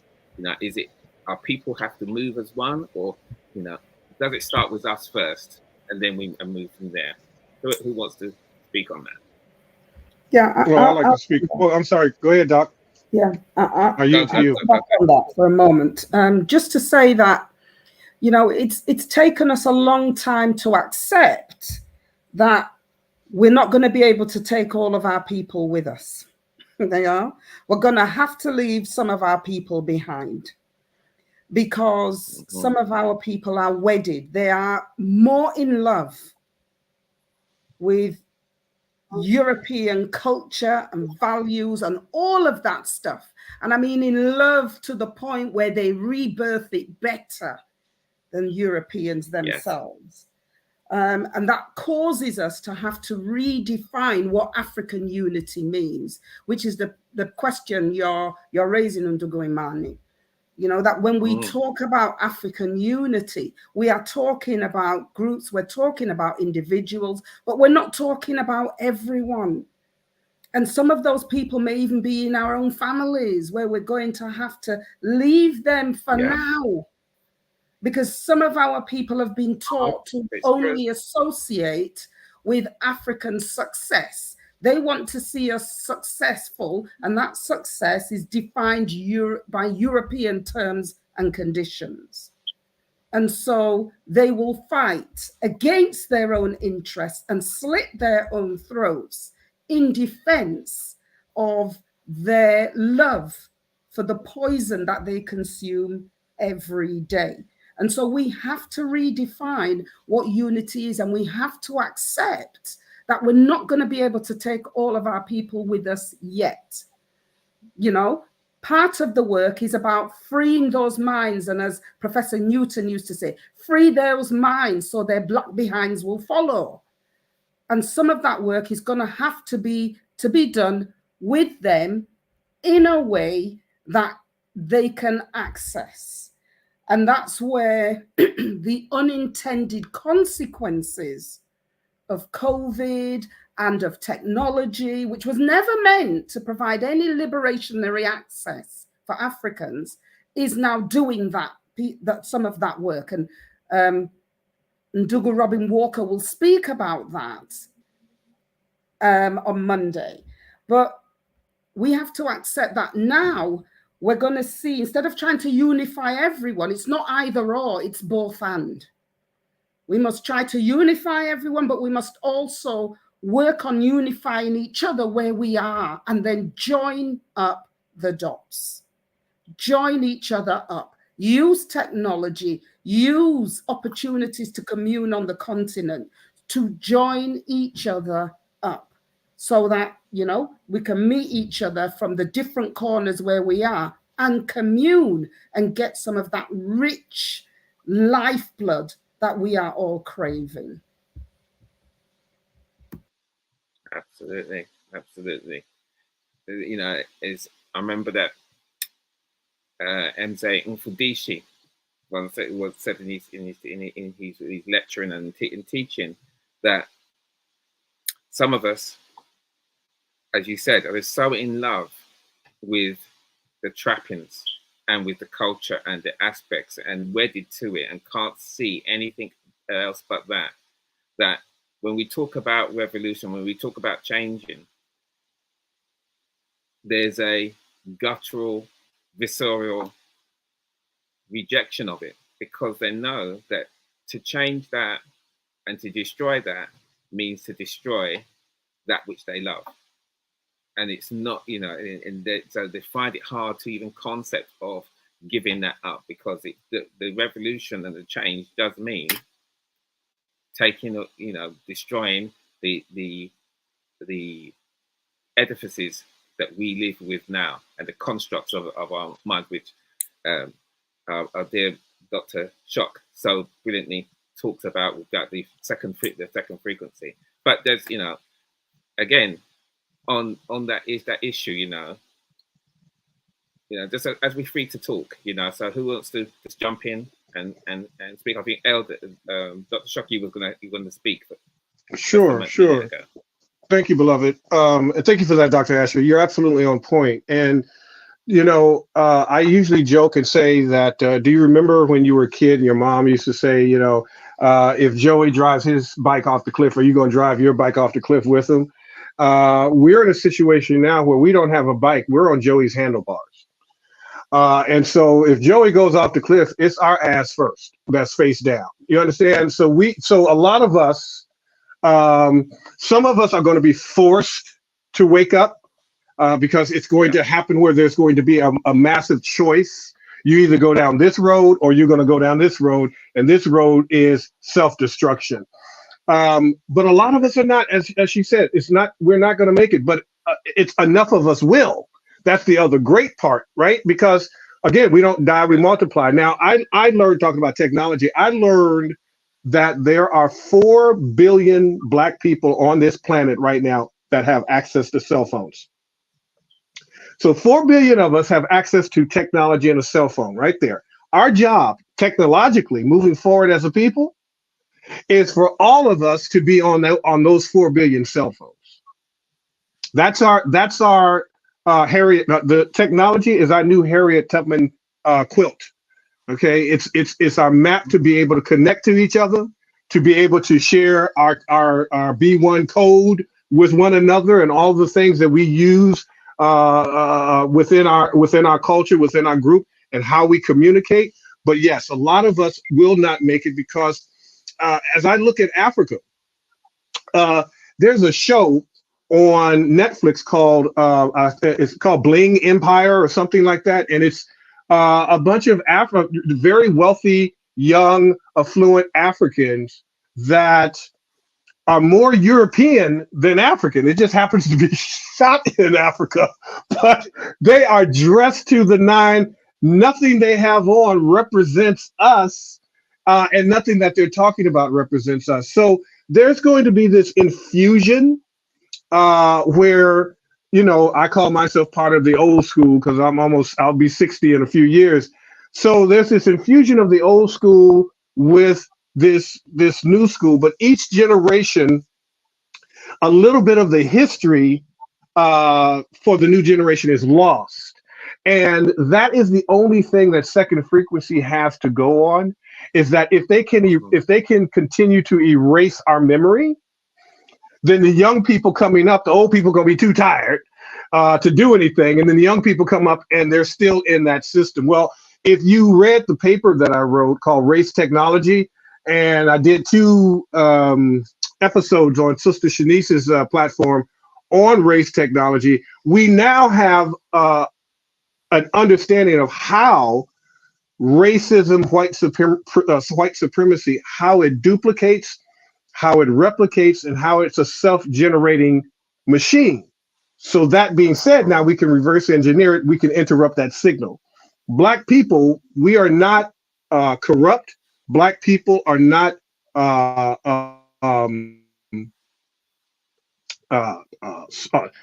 cursed. We are simply interrupted by a signal. Now, if you understand Interrupted. the laws of thermodynamics, energy cannot be destroyed. It can only be changed, transformed. Well, we just have to interrupt and go back to our original first frequency signal. Most of us don't even know we have a perfect genetic code that we can spiritually connect to within our own selves individually. Most of us don't even know that. Why? Because we're trying to solve our problems in what I call European third and fourth frequency mindset. You can't solve a problem with the same level of thinking that created the problem. But the issue is that we are a divine individual. It starts with the individual. Now, if you understand epigenetics and you understand how epigenetics is transferred, then if you get your act together, then you are going to infect and affect all the people that are around you, even people you have not met yet. Now watch this. Yes. The fact that there are people right now, hundreds of people watching this right now, I will never physically meet some of those people. But guess what? They are positively infected and affected by what you are doing right now on this platform that you do every year and that you do continuously each year. The signal cannot be broken, family. First frequency signal cannot be broken. Our people cannot be broken. Yeah, we can be interrupted. We can be annoyed. We can be temporary. And when I say temporarily, it's been 500 years here in America. That's a blip in the matrix. That's a blip in the matrix. And we have ruled for thousands of years. And we will again. This is a test of our resolve. Now, as a reverend, I say this. My people, our people, African people, we are the Jesus Christ because we have been the most crucified. It is now time for our resurrection. Now, our resurrection is coming together in that firstness, in that oneness, in that frequency, whether you call it Pan-African, whether you call it B1, whatever, it's Black, it's African, it's original. And we are everywhere. It doesn't matter if you've never been to Africa, wherever you are, if you are a Black person, guess what? You're in Africa. Okay? Absolutely. Because this land, the entire planet, belongs to us. The entire planet. Not like a little smidgen over here. No. We are the first born. We are the first born. That needs to be noted. That needs to be understood. And that needs to be exalted. We cannot be defeated. We can be interrupted, but we cannot be defeated. Beautiful. Absolutely. Dr. Shanice, anything you want to add on, should it be individually or as a people, or anything that someone has said that you're resonating with and you just feel burning to just add to? Oh, yeah, absolutely resonate with everything that Dr. Rev Shock just outlined there, and also with what Dr. Asha was saying before as well. Agree with both. Sister Asha, I agree. We won't be able to take, everyone with us, and that is the reality. And that's because the vast majority of our people are not in their right mind. If we were in our right mind, we would realize our greatness, and we would be able to start making the strides that need to be made in order to bring about the transformation that we want to see sooner rather than later. And I love the analogy, Dr. Rev Shock, about some of us being on the handlebars of Jimmy's bike and we'll end up over the cliff first. That jolted to my mind when I was reading earlier about the vast majority of our people being like that frog in the pot with a slow fire underneath it, and not realizing that they're being burnt, not realizing that they're being cooked, not realizing that they're being conditioned by their environment, that they're being indoctrinated, that they are being brainwashed. And this is why I got to rise up right here, actually, the Big G Galaxy Afiwi.net. It's the radio station that I'm a presenter on, and we were behind promoting this event as well, because that's a station that's been running for over 30 years, doing the work of brainwashing the minds of our people, because we recognize that the education system has been designed to exalt whiteness and to denigrate everything black. So we come out their education system after being indoctrinated with their Eurocentric, sciences and philosophy and everything else, feeling as though we've accomplished nothing, achieved nothing, never have done and never will. And so, a lot of our people come out of that education system with a feeling of self-loathing and a feeling of self-hate. And, if you've captured the minds of the people to that point where they hate themselves, well, you don't even have to worry about their actions, because they're already going to feel as though they're totally inadequate, and they're not going to be looking to their own race or their own people for a solution. Hence why we've got, the white Jesus worship and to the extent that it is, or if it isn't Jesus, it's Allah, So a large proportion of our people have been Arabized by the Arab religion and have been indoctrinated with the Arab religion, and they see themselves as Arabs first rather than African first. And then another large percentage of our people have been indoctrinated with the Christian religion. And as Leader Bandaka will remind us, Rise Up Leader Bandaka and the Al-Kabalan Revivalist movement, they were on the Sister Shanice show last night, and they were reminding us on that show last night as well that, how religion, has captured our people, the minds of our people, and are influencing our people to be docile. And even on my shows, we have people like Brother Mama in the Mama University, and Rise Up, Brother Nusi, Yengelumbu Kiambote, Brother Nusi from the Congo. He reminds us, on a regular basis, that our spirit has been captured, our spirit has been incarcerated.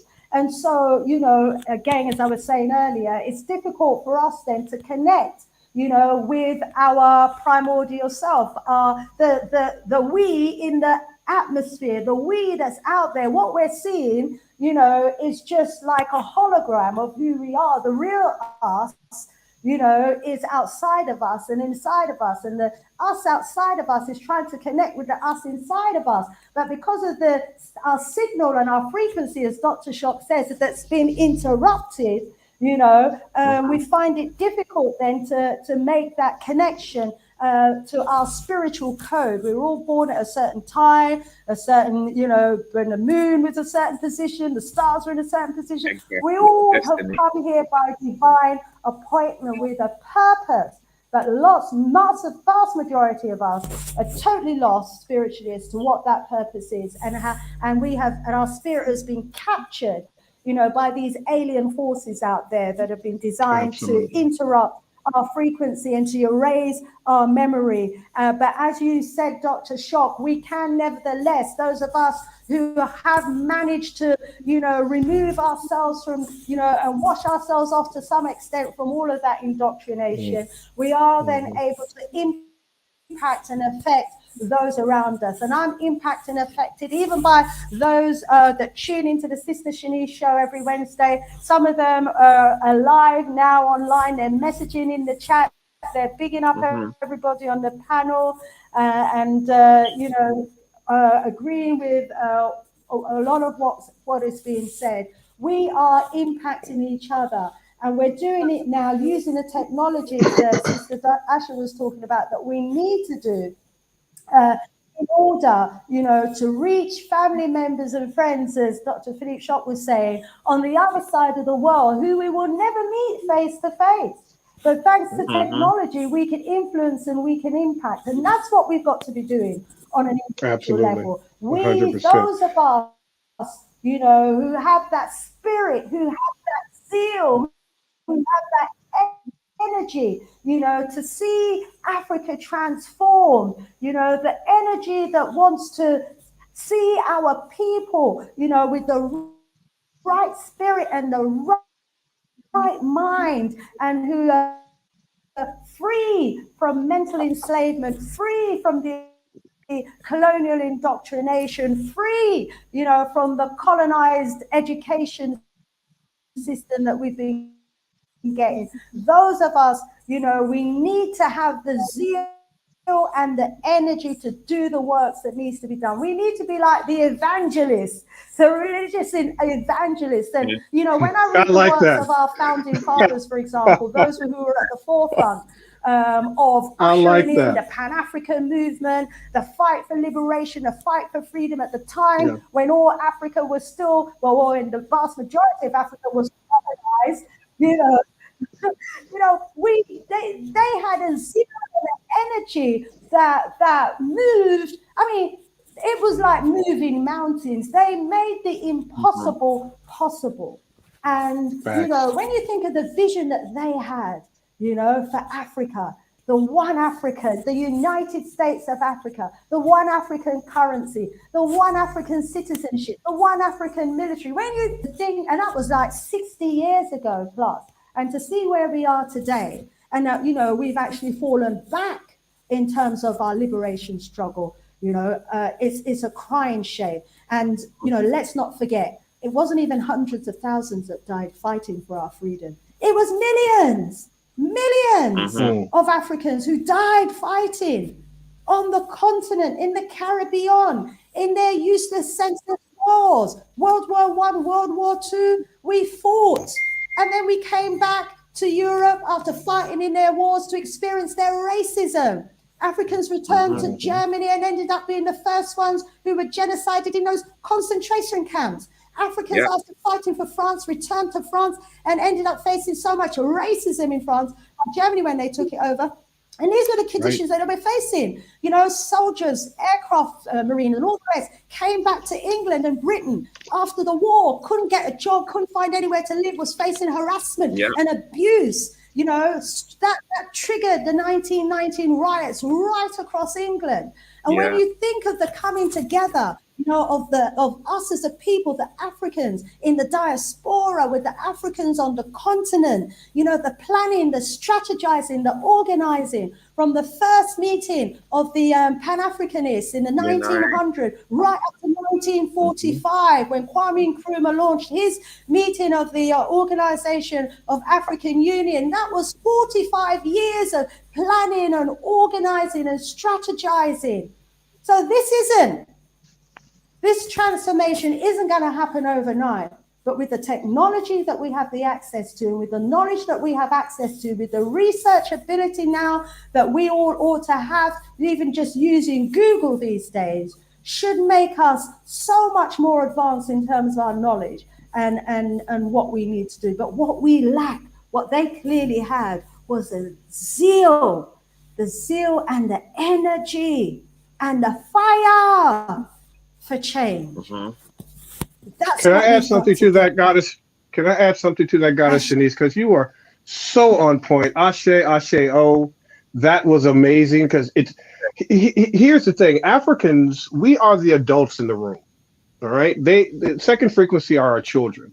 We are the adults in the room, and here's the problem. Some of us got caught up trying to befriend and be friends with our kids, as opposed to parents. Understand what I'm saying? Spiritually now and culturally, understand that we got caught up. Now, only children engage in fairy tales. This group, Second Frequency, created everything from a fairy tale. They took Amma, the original utterance and word of the creator, and they made God. They took our Trinity and bastardized it and made this white boy on the stick, this imaginary white boy on the stick, and this imaginary white boy in the sky. Look at Sister Shanice. She's like, oh. So understand, that's a child. Now, here's the rub with us. When you are a child, this group, Second Frequency, they're very, very scared. They're very and easily unnerved. They're very fragile. And when you are a child, it makes sense that you would have and need an imaginary friend. So their imaginary friend is that white boy on the stick. The problem is some of us as parents have gotten caught up in their fantasy. And when we feel vulnerable, When we feel insulated and isolated, we make up the imaginary friend called Jesus. Whether it's a black Jesus, a white Jesus, don't matter what the kind of not understanding that that story is us. That you are the Jesus Christ. You are the Christ consciousness personified, made perfect, whole, and complete in and on your incarnation. So we have to remember who we truly are. We are the parent of this group that lives and builds in fantasy. Everything they do cannot stand. They can't build architecture like we do. That still stands the test of time. It's not who they are. They, even in scripture, it says it didn't come to stay, it came to pass. They came to pass. We have to get out of their way. Let nature, let Amma do what nature and Amma does. Nature and Amma does not make mistakes. It makes corrections. But if we are in the way of those corrections, guess what? When Mama, you remember when you were a kid, Mama said, I want your ass in the house. Okay. And guess what happens if your butt wasn't in the house at that particular time? Now, you might have brothers and sisters, they got in the house and they didn't get their butt whooped. Why did you get your butt whooped? Because you didn't listen to your mama. When she said, look, baby, I've got to take care of some business. Don't leave this house until I'm finished with taking care of this business so I can make it safe for you to go outside and play. Oh, but Mama, I want to play with little Joey because Joey's got a nice bike and he's got these new handlebars. No, we can't play with Joey no more. We see Joey is going towards death. This group, second frequency, if you study particularly if you study them during the Dark Ages, they are fascinated with death. They perfected death. We perfected living and rebirth. Because we don't die, we multiply, we reborn, we rebirth, right? We regenerate. When we go, we have ancestors. When they go, they just go. Notice they never talk about their ancestral realm because they don't have one. But here's the thing, fam. This is why we have to have an under, over, and side standing. This is what the Dogon means by Jiri so, Biddy so, and Bolo so. Sidewards, backwards, and forwards. This is what it means. That when we look at this group called second frequency, and this group that is antithetical to nature, didn't come here to stay, that if we do not wake up and become the parent again, that many of us are going and will suffer the same level of death that they are suffering. Now they will go and they're going to buy every gun, every weapon of what we call weapons of mass destruction. They're going to build their bunkers. They're going to do all of that. And do you know, Amma, nature doesn't give a damn about their weapons. There are more dead white people with new guns in their goddamn home and garage, and they can't nobody shoot them because they white ass is gone. You understand what I'm saying? This is real family talk right now. Okay, so if the white people are watching or whatever, this is your time to go to the other room right now. This is not your conversation or about you. Okay, but you understand that we cannot go where they go and cannot do what they do, and we have to let go of this imaginary friend called Jesus the Christ, this white boy on the stick. If you want to kill all the black people, just do it every 7 days. You know where they're going to be. This is ridiculous what we have become. If I want to take out as many black people as possible, I'm not going to do it on Friday. I'm not going to do it on Saturday. What day am I going to do it, fam? Come on. This is ridiculous. So yeah, it's going to hurt because many of us are not going to make it. And what's going to hurt us and what does hurt us currently, some of us in our families, we're trying to get our immediate family members to wake up. They're not listening because they're under this trance of second frequency. And that's exactly what it is. It's a trance. It's a signal interruption, and it's based on fear. They don't know about Amma. They don't know about what it means to be first. We have been taught that it's the three white boys: the white boy on the boat, Columbus; the white boy on the stick, Jesus; and the white boy in the sky. Now, Dr. Kwanzaa Kajufu has taught us this is called the fourth grade syndrome. When black boys are first introduced to these three white boys, all of a sudden, that black person, that black boy and girl splits in personality, becomes what Du Bois would refer to as double conscious, right? And in that double conscious, in America, we have two choices. That means I had the choice of being a good, well-versed Negro that goes to church, believes in white Jesus, get an education, come out and work for the man. Or I can reject that, and now I'm an inward thug out here on the streets producing multiple babies, multiple baby mamas, and with no direction whatsoever. That is the impact of second frequency signal interruption on black people. So when you look at us acting up and acting out, it's the trauma that is embedded inside of us, known as decontextualized trauma, that matches with the genetic trauma, the trauma that we come here with from the ancestral realm, from and through the mom. Yeah. We turn on our devices and then we go and then we download vicarious trauma when we see our brethren being killed and dying right before us. And then it creates what we call ghosting trauma. The ghosting trauma is that I don't feel safe. I don't feel good enough. I'm going to minimize myself. I'm going to become small so that I won't be a target. Now, part of this weaponizing of this is to effeminize black men, because guess what? They don't kill in the streets. They don't kill effeminized men. Why? Because it would be a hate crime. Yeah. So many of us are getting lost in this weaponizing and translation. We're acting completely out of our minds and not of ourselves. But understand, just as some of us were bred because slave breeding was real, we went from 4 million to, I went from 300,000 to 4 million in 10 years or 5 years, some crazy number. Understand that when you are bred, that house Negro, that field Negro, whoever comes from that good stock, when you take a people and you treat them like an animal and you breed them, there's going to be some epigenetic and ancestral problems going forward that has to be cleaned and cleared up, right? Because we are the Trinity. The Trinity is mother, father, child. Yeah. Not mother, mother, not father, father, not child, child. It's perfection. Amma made perfection. Follow the perfection and cleanse yourself. Now, that might be a little isolating for some of us and for some of you, but it's worth it because you're not alone.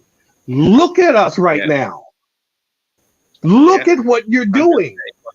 A year ago, Amra told me about you guys and said, I would love for you to meet Brother Amani.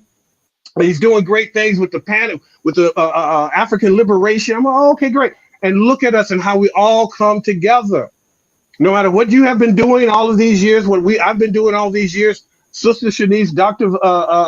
Asher, we are all one because we are all frequency specific to the same thing. So it doesn't matter when you call us, where you call us, we're going to be here for you because that's what Africans do. And we are the example for this new generation. These children, you can't talk to them. You have to show them and be demonstrative, right? I can show you that nothing's wrong with you, something happened to you. I can demonstrate that to you. I can give you scientific evidence.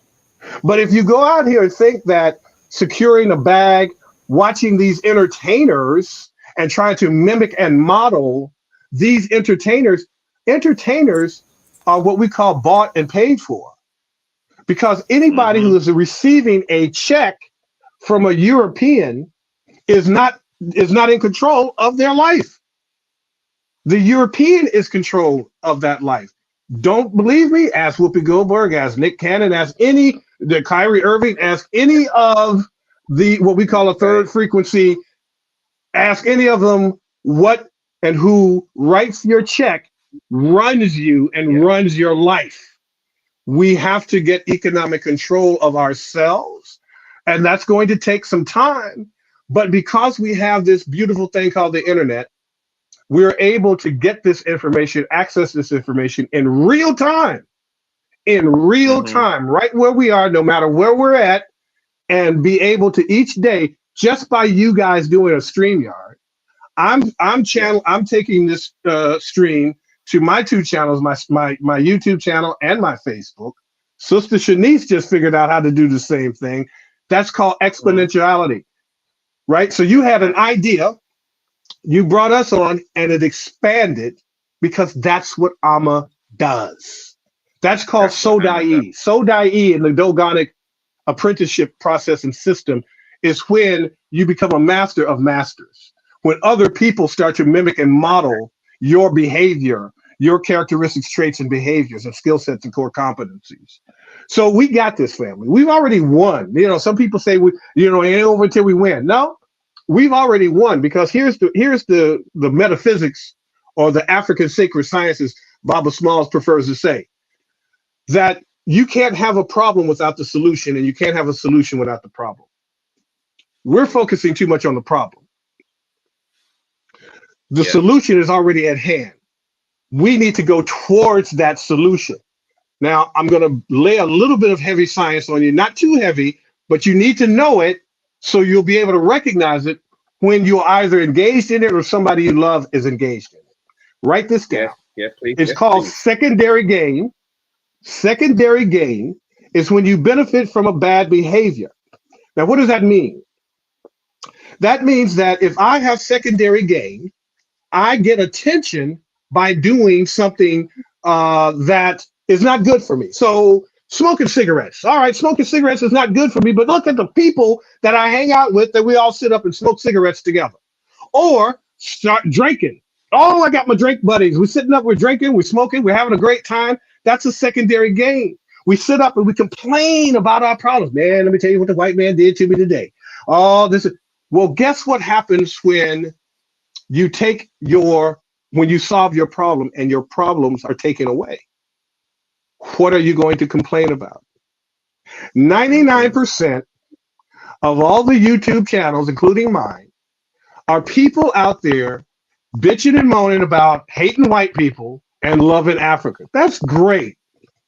But what happens when your problem is solved? What happens when you have M's or zeros in your bank account? What happens when your health is restored? What happens when your children are healthy? You ain't got nothing to complain about. So all of a sudden, you don't want a solution to your problem. You just want to complain about it and talk about it and chat about it in the comments.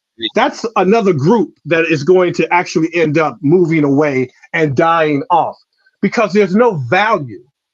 If you don't have a value to Pan-Africanism, to be oneness, to FBA and FBB culture and African culture, then you are the frequency of the Amu, and you will be dealt with by first having to deal with your insignificance. So how do you get rid of a population of people? They first have to become insignificant. We have given too much significance to this second frequency group. It is time for us to be the only significance in our lives, in our culture, and in our families.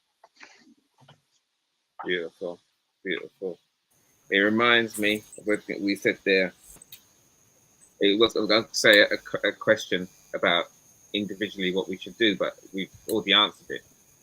But it reminds me of something that came to me when I was meditating, and the ancestors revealed to me, and this analogy, that our enemies is like they dig a big hole, massive pit, and they throw us in that pit, and they throw us a shovel, and they say, dig yourself out with the shovel.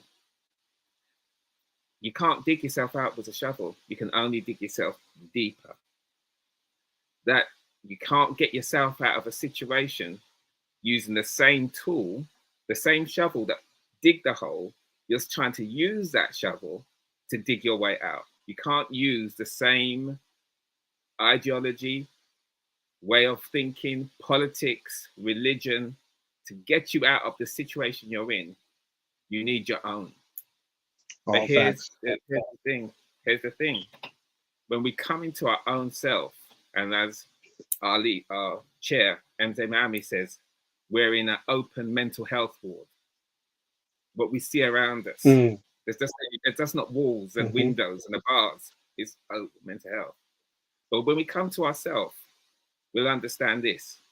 1, there's no shovel. And 2, there's no hole. You're already free.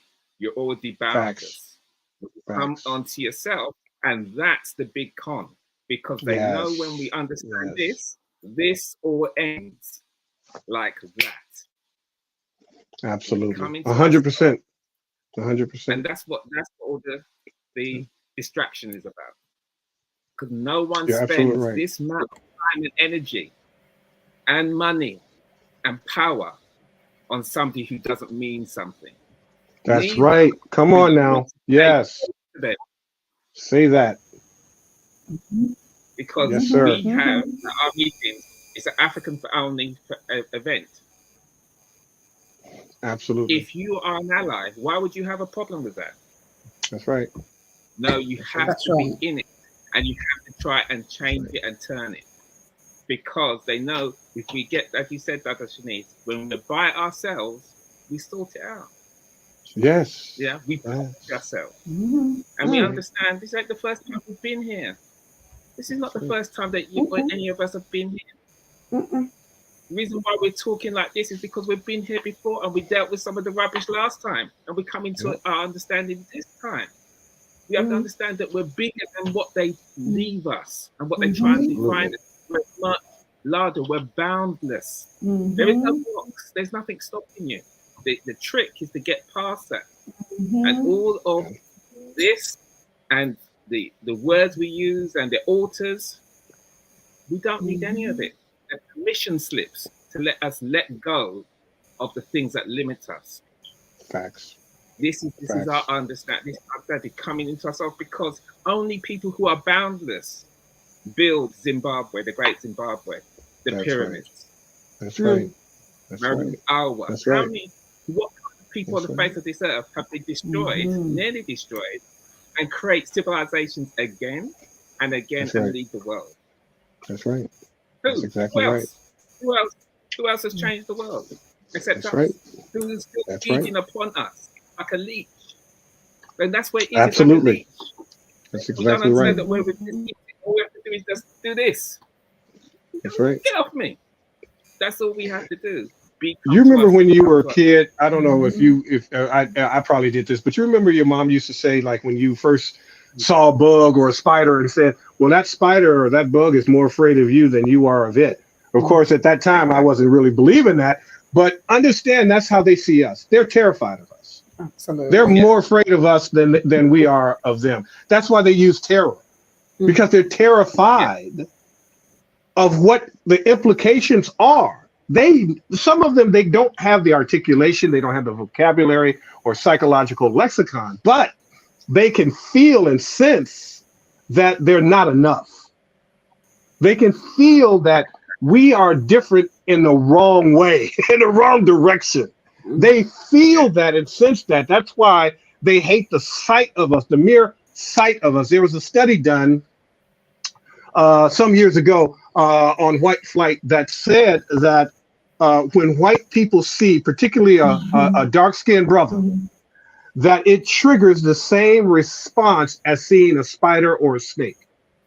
They're terrified, genetically terrified of us. They're terrified of insurrection. They're terrified of, which is the revenge against them. They're terrified of losing their money and power. They're terrified of dying and getting sick. They are terrified of what Dr. Carol Anderson refers to as white rage, meaning that they can't stand to see Black people succeed and achieve without their permission. Absolutely. Yes. And that's what we have always done. We don't give a damn about you. Just leave us alone and we got this. Yes. But they don't know how to do that. That's why now they're afraid, because guess what? They ain't the only ones that have guns now. Okay? So you come over to Rev Shock's domain, you might feel like you with ISIS, because you're going to get blown your ass up coming over here messing with Doc Shock. Okay? Because we can defend ourselves now, and some of us out there have weapons of ass destruction as well. So we can fight the ground game and the air game. But understand, I'm being humorous, but understand this game right now, this war is an air war. This war, we've already fought the ground fight. Now it's the air fight. It's consciousness. It's spirituality. It's our unity in thought. We don't have to be in the same room together. We don't have to be in the same city or country together, but we have to be together in thought and in oneness. And that is triggering the Akashic records. That's triggering Amma to send the annihilation and genetic code for them to genetically annihilate themselves, which is what we call autogenocide. Yeah. I mean, we're gonna, we've gone past 5 minutes when we're supposed to be, so I have to check with the panel. Are you okay to be around? Yeah, we're okay. Minutes? I've just got a couple of points that I'd like to make. Yeah. Yeah. Okay. Wonderful. Just like, and we're going to go on to another elder. She has some words of wisdom for us that she kindly shared with us, and I'll speak on that in a second. That's the truth. That's saying, like COVID, COVID, or what they call COVID. We do know that was supposed to be our death now. The plan was we weren't supposed absolutely to. Absolutely. As was AIDS and Ebola and all of the diseases that they create to kill black people, and guess what it does? It kills them. You can't kill God. You can't kill Amma's original people. Are you stupid? That's why they're so dumb. Oh my gosh. I'm sorry not to interrupt, but they're so stupid. And who did it kill? The elderly. Which generation? The same ones who were saying no blacks, no Irish, and no dogs. That's right. And they're the ones who now, if you was slightly aware, you would kind of think, we need to change up the way that we live our lives, because look how that lashed us. Right. Look at how vulnerable it left us. Yes. Even with your so-called jab, who's that taking out? Who is that taking out? En masse. Yeah, when we in Africa, where we say we die like mosquito, we die like anything. Yeah. We're just living a life. So we're not on the Burger King. We're not on the Mickey D's. No. We're not on the, because we ain't got it. So we have to just go with nature, because that's how we live. That was saving us. That's right. That was saving us. Absolutely. But also on the spirit side, as I say, when you point a finger, 3 fingers point back at you. I don't understand masking it. You put it out there, you think that it's going to go lash. No, that's, as my mum used to say, when you dig a grave, dig two. You're stealing the words from my mouth, you see? When you dig one for people, dig two. One for them. Exactly. And one for you. Love that. Exactly. Love that. Ancient what happened. This is exactly what happened. You think you're going to dig a hole for Africans by trying to plan out what was going to happen with COVID. Exactly. You expected to see bodies in the road so that you could then come with disaster politics and disaster capitalism to frighten the people into giving up more of their liberation so that you could then come in and try to save yourself. But it's not going to work, because guess what? Content is key. Content is key. Building on the work of Ancestor Neely Fuller, content is key. And content is the unintended liberationary force that they could not stop us from accessing. And the same way that content through the internet and through those hidden ways that Sister Shanice so eloquently spoke about, through the use of content and how it travels unseen, our people are going to be reconnected. Those who are doing the work are already linking up, as Dr. Sharma. Absolutely. Those of us who are doing it, we're already linking up using that unintended consequence called the internet and its child called content. And in the same way that you can see how content is seducing our people, you're also learning the lessons of how to reverse the process, okay, and re-engineer the word and the sound and the vision, okay, so that our people stop working from a cup half empty and flip the script so that they work from a cup half full. Same cup, different mindset. And so when you, Brother Ndugu Imani, talk about, you know, you're in a hole and you've got that spade, and the spade that they use to dig the hole cannot free you. You see, when you reverse engineer the thinking, you're going to take that spade and you're going to dig a hole and you're going to put your foot in that hole. That's right.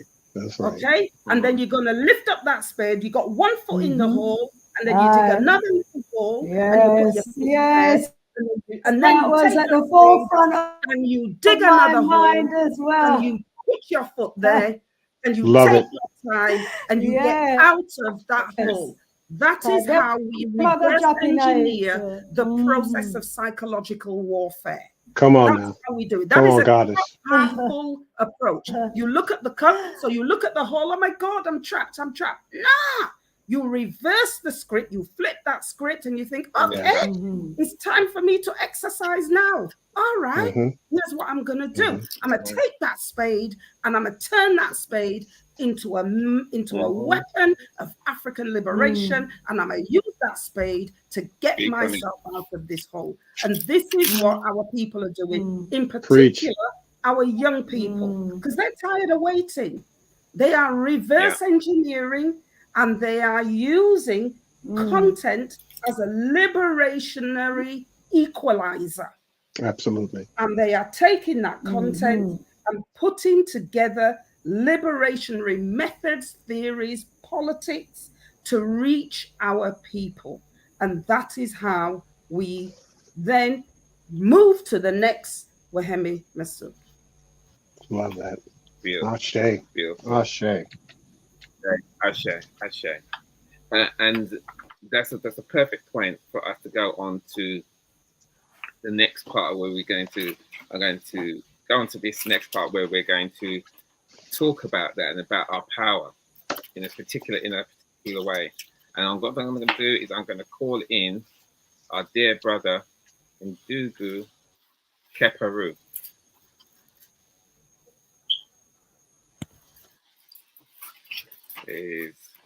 Greetings, my brother. Honor and respect. Are you Imani. Honor and respect to all of you giants, goddesses and gods out there. And Messi en pile, Sante Sana. Thank you very much for all of the blessings that you are heaping upon us, including Elder Professor James Small, my mentor from way back. Now, Ndugu, I think you need to just speak up a little bit because you're a little bit far away from your speakers can hear you. Yeah, that's it. I can do that. That's fantastic. And the Keparu is from the Pan African Society Community Forum, another organization. Again, joining the dots, we working together. He's also, born in Haiti, a proud son of Haiti. And we've asked him to convey a message from our dear mother and leader and Mama Baina Bello. Because we as the Pan-African Congress movement were horrified by what we saw, by the distraction and the horror stories coming out of Haiti. Everything we'll be saying about the fear and, and we've all seen that, and the gangs, and it seems that Haiti has again fallen into disrepair and disorder. But we want to say, how can we help? What can we do? How can how, she's based in Haiti, how best can we move forward on this? Not just be bombarded by the propaganda and and just feel that we're helpless, and again, Haiti is in trouble. We need to understand politically, we need to understand spiritually, we understand culturally about what's happening, how we move forward, and how can we assist our brothers and sisters. And she kindly put her wisdom down and shared it with us. And it's one of the things that we, gladly will share with other organizations so you can take it. But what we're going to do is we're going to have Ndugu read it out, because some words in Creole, and I just don't want to murder the beautiful language of Haiti with my English voice. So I asked our brother to come and read it from Haiti. And it's just for us to listen her message to the African world, the Pan-African world, about what's happening in Haiti and how we can assist from her perspective. So what I'm going to do is I'm just going to share the screen.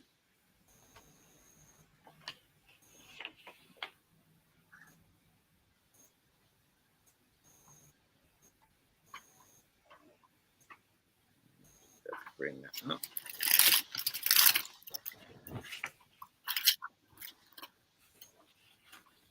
There she is. There's our beautiful mama and our organization Foundation Felicite.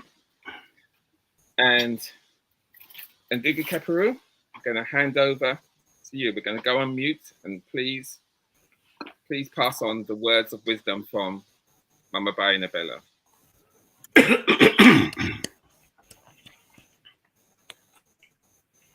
To you who want to know how to help Haiti or Haiti, whichever way you say it, I'm very sorry, but I've never been one to follow the social media much. Today, even less so. About Haiti, even lesser still.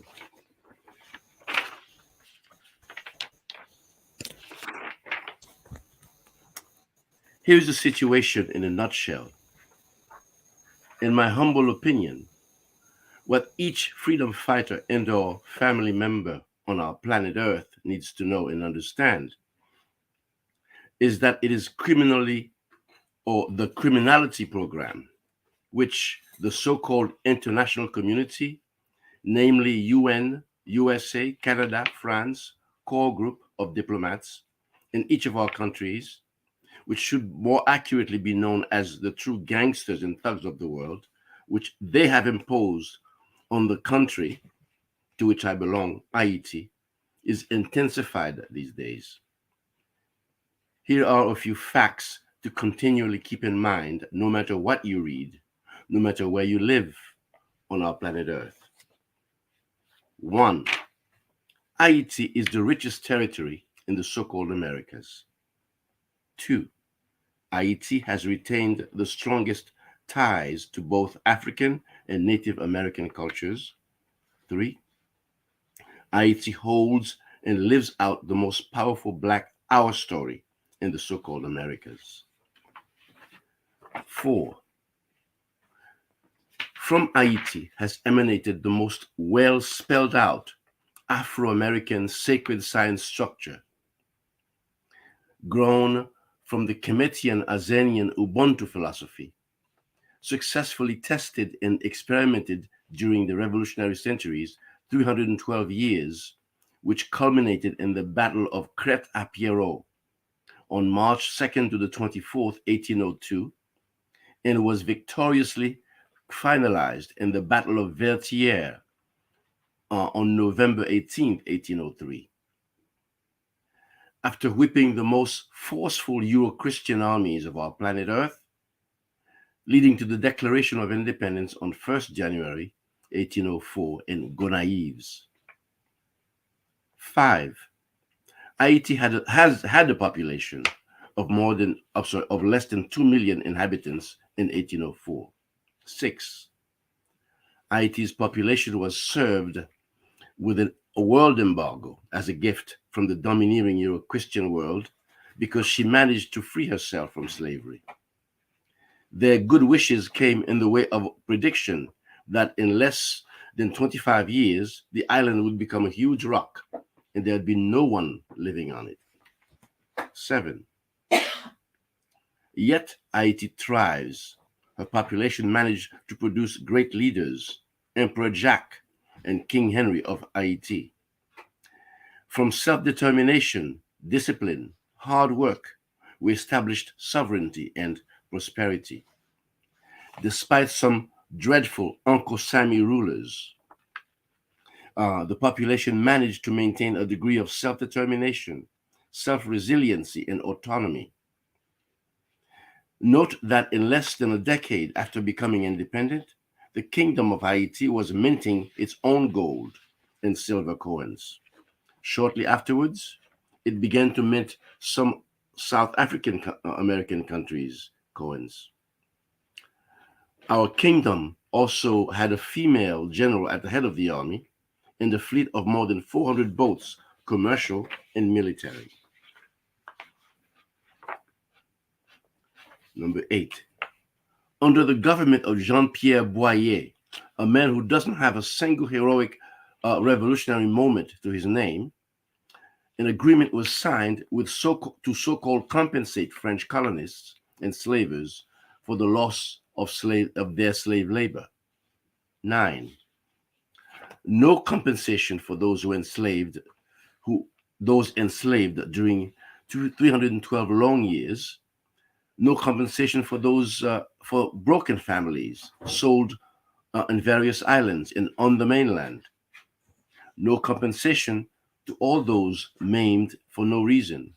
No compensation for all thrown into the ocean alive. No compensation for all those cooked in hot oil, sliced up like fish, and hot spices poured into their wounds. Nor for those separated because they demonstrated affection for each other. That is the perception and demonstration of Euro-Christian justice. Number 10. The land workers, farmers, peasants in Haiti managed to maintain the country's food autonomy until the 1990s, in spite of numerous attacks and ploys from USA, France, and their followers. Number 11. With no hospital to speak of, Haitians suffered from limited illnesses and survived epidemics and pandemics, which Euro-Christian mindsets prophesied would kill Haitians at the rate of 50,000 plus daily in the streets. Never happened. Our homegrown foods and natural remedies always protected us efficiently up until now. Perhaps that is why the enemies of the Haitian population feel that they must gift us with these huge weapons, mind-controlled drugs, criminal horror films. Till the 1970s, Haitian immigrants were admired. Number 12. Though Haiti possesses iron and other metal, she never mines it for herself, nor produces any type of weapons, not even machete. Number 13. All weapons found in Haiti are exported into the country, whether they cost $100 or $50,000. They are in the hands of people who can't buy a loaf of bread with ease. Who then purchases them and delivers these murder weapons to our young starving people? Number 14. They are the same people who kept decent Haitian lawmakers from passing laws that would help the society and population go forward. Congresswoman Gerendale Telusma was fighting to improve the minimum wage in Haiti. When it looked like enough of her colleagues were joining her position, a U.S. ambassador descended into Parliament to stop the session. She was found dead in a strange car accident. Those foreign officials and diplomats are the same people who when Haitian police arrest criminals and armed mercenaries, come to the police station, impose the liberation of those criminals and mercenaries, then, if the criminals possess US documents, take them to the airport in broad daylight, accompany them on the plane, then let them go free in the US. Do we need any more proof as to who creates havoc in our societies? Right, societies. Have you been observing the same things happening in your country? Wake up. Number 15. Every government official who attempts to create laws, build structures to improve the life of the population is quickly assassinated. All of us can create a long list at home. Wake up. Number 16. Like all of us children of Al-Kibulan, we have been instructed in the enemy's church and schools. We are conditioned to be blind to their crimes. We are programmed to distrust and dislike anyone looking like us. We are broken in to a belief system that God is white and the devil is black. It is urgent for us to break out of this mental cage. Number 17. Haiti has always produced learned people with high degrees like Dr. Joseph Auguste Antenor Firmin, who first published his thesis in France in 1885, De l'égalité des races humaines, on the equality of the human races, translated into English in 2000 after being buried for 115 years. This is in response to author de Gobineau's racist classic anthropological text, L'inégalité des races, the inequality of the races. An important number of Haitian thinkers educated in Haiti traveled abroad for higher education diplomas, often paid for by the state, return home to help improve life. In the 1960s, people like Drs. Parnell Mark, several doctorates in astronomy, maths, linguistics, Dr. Jean Price Mars, Dr. Pradel Pompulus, Du Young, Holly, a huge percentage of them were lured away by the UN with enormous salaries to go help countries in the so-called Americas, including underdeveloped Canada, also in Asia and in Africa, Al-Kebulan. Thus, this sudden removal of experienced educators created a situation in our schools where a student who didn't finish high school yet could replace a seasoned thinker or professor. So when they talk of the decreasing quality of Haitian education, as usual, they don't look at the causes. The weapon called the brain drain is very real and efficiently operates in all our countries. Number 18, despite weapons being exported to us, not being imported by us, we must also become conscious of the fact that diseases, unhealthy behaviors and habits, false facts, misinformation, fake gods, plastic foods are all part of the battery of the weaponry being imposed on our countries as part of the plan for fabricating implosion. I've tried to avoid mentioning the virtual electronic practices, which are a real joke in societies where electricity only makes an occasional haphazard appearance. It is neither regular nor stable, nowhere in our countries. But why? Number 19, our societies are very much at multi-level risk. Everyone's life has limited worth. Neither age nor gender nor status nor accomplishment is valued. Drugged people recognize no value. Yet miracles are the rule of life. Except that we must understand that one must work very hard in multiple fields to become a miracle worker. How do we change this situation? Sankofa. Return within and seek the true you. Sankofa. Seek the knowledge that our grandparents operated on, that our great-great-grandparents functioned with, and beyond. Avoid being mesmerized by enemy stuff. You may have to use it, look at it, the same way you look at a hammer. as an ordinary tool, enabling you to perform a particular task. No admiration, no added value. That way you will remain open to the correction and improve the next step that you may create. That was number 20. Still number 20. Ubuntu. Remember that we are one people, spread all about our planet Earth.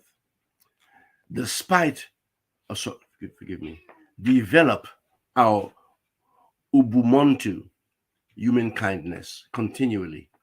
Be kind, polite, encouraging to each other. Acquire sound bites, words from our various languages. Free yourself from 100% possession by enemy thought, perception, language. Number 21. To help you help us. When reading negative information about your family members, reject it. Use your will and intention to send positive thoughts, vibrations, words. Send good wishes continually. When the enemy systems accuse your family members, accuse your family member, give him the benefit of doubt. Remember, he is innocent till proven guilty by our family standards. Bless Haiti several times daily. The more what you hear the enemy reporting about us hurts you, the more determined you should be to give yourself the authority to contradict it. And repeat 7 times the good that you view, feel, or wish for us. View the becoming of the maroon freedom fighters returning into existence. True things are extremely difficult right now at home. We need for you to first and foremost support us vibrationally, frequentially, mentally, verbally. We need you to see Haiti as the capital of the new Black Empire in construction. We need for you to see yourself as a citizen of Haiti wherever you may be. We need for you to remember that our liberator declared to the universe that all Haitians are Black and all Blacks are freedom fighters. Asante Sana, Baina Bello.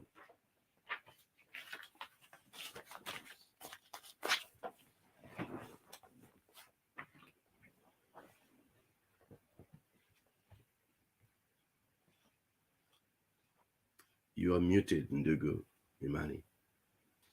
Thank you, Asante. Asante Sana, Ndugu Kekeru. That is wonderful. Thank you so much for passing on the words of Mama Baina Bello. I'm just going to bring everybody back. So, all come off mute.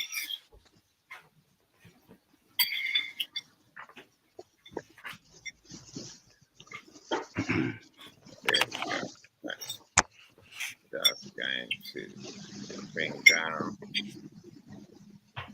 There we go. Wonderful. So, we're coming up to our close. So thank you, everybody, who's staying with us. We've got 108 still with us, still with the revolutionary spirit and the power of the ancestors with us, and loving the comments. You can see everyone is enjoying so much what we're still, and they're getting so much from it and vibing from it and getting strength and power from it as well. And we're infused and inspired by what Mama Baila had to say, and exactly what everybody was saying. It's so beautiful that our spirits align, even when we don't understand it.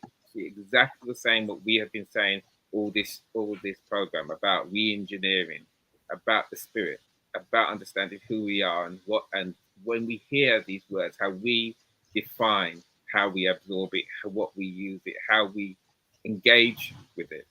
So that was beautiful. And Ndugu Kekeru, before I go into this closing up, is there anything finally that you want to say? I know that you've worked and inspired by Mama Baina Bello as much as we are. Thank you for this, Ndugu Imani. Well, I think Mama Bello, my mission here today was not to speak for myself. It was simply to speak the words of Mama Bello. I must believe that I've at least tried to do her justice And that's all I can hope for. But I know that her spirit comes through no matter what, or whatever my mistakes and foibles, it comes through because I've witnessed the relationship she has with the family. And so, yeah, that's pretty much, yeah. And we're doing the work, and I think our ancestors are smiling on us. Santisana. Santisana. Thank you so much. Okay, right. So just so family, I hope you're enjoying this. We're coming to the end, and what I'm going to do is just ask for our esteemed and beautiful panel. I've given so much, and thank you so much for your time, and for us working together. And we will continue to work together, over the months and years as we stand in the Grand African Renaissance. A step at a time and with like minds. Doesn't mean everybody together, but those who are going to work together, we will find our way. We will take the advantage of this age of Aquarius, that despite the distractions of the seismic changes, there is power, that the universe is working with us and through us to change things, for where we need to be in this next 26,000 years, which again for us is a blink in the eye for us. But just to decide to finish off, I'm going to go to Reverend Shock, then Dada Shanice, and finally with you, Dr. Asha. Just on your final thoughts, and particularly, and it seems that with some of the comments, any practical solutions, practical first steps in your summary of what we should do regarding the Grand African Renaissance individually. First steps of where we take, whether we've been in the fight for years and decades, or we're just new to it. If you could just sum up, then we'll close. Yes. So, Reverend Shock. Okay, thank you for that, my beloved. It says it right there on the screen. Nothing is wrong with Black people. Something happened to Black people. We are not cursed. We're not sick. We're sick from being captured, corralled, and controlled by sick people. We have to understand what has happened to us, but we also have to understand what happened to them. How and why did they devolve as a group of people and turn into a different species that is the opposite of an African? Actually, I would call them anti-African. There are our doppelganger, if you will. They're the evil side of us, because everything that they represent is the opposite of what we do and who we are. Tactical, practical aspect of this is that we must take I tell everyone to do a daily affirmation. I am one with first frequency. I'm one with the first thought idea. I am one with the firstborn people. I'm one with the only one. As a way to create a barrier and a frame for your life as you move forward and go out into a second frequency world. And so we need to understand, family, that we are all significant. Even though we might feel insignificant, we are all significant, and we all play a part and play a role. Each one of us represents a frequency. Each one of us represent a part of the whole.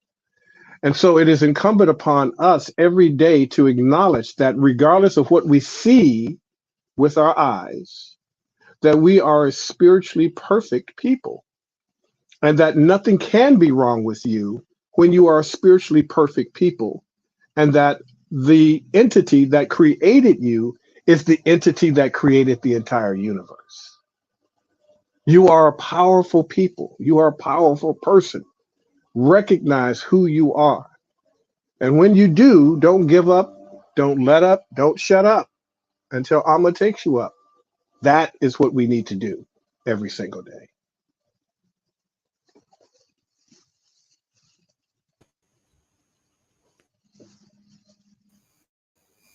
Ashe, ashe, ashe. Thank you so much, Dr. Revshot.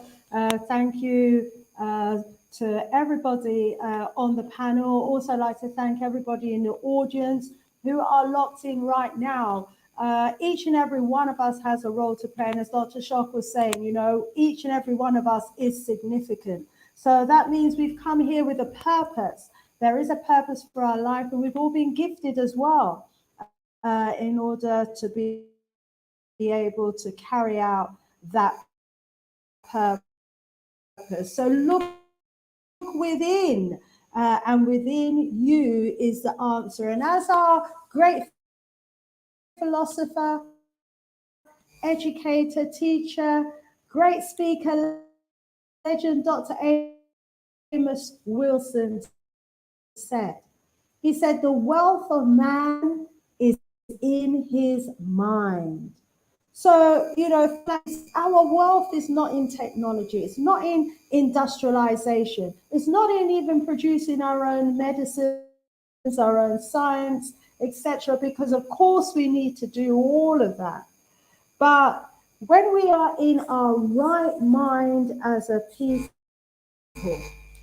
then everything will come together. When we're in our right mind, we won't be, some of our people won't be crossing the seas to try and reach Europe so that they can, you know, get a job for Mr. White Man.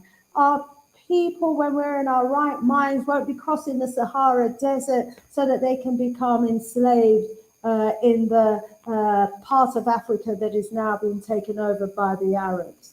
You know, when our people are in their right mind, they won't be flying to China, they won't be flying to India to seek work from Mr. Chinaman or Mr. Indian man.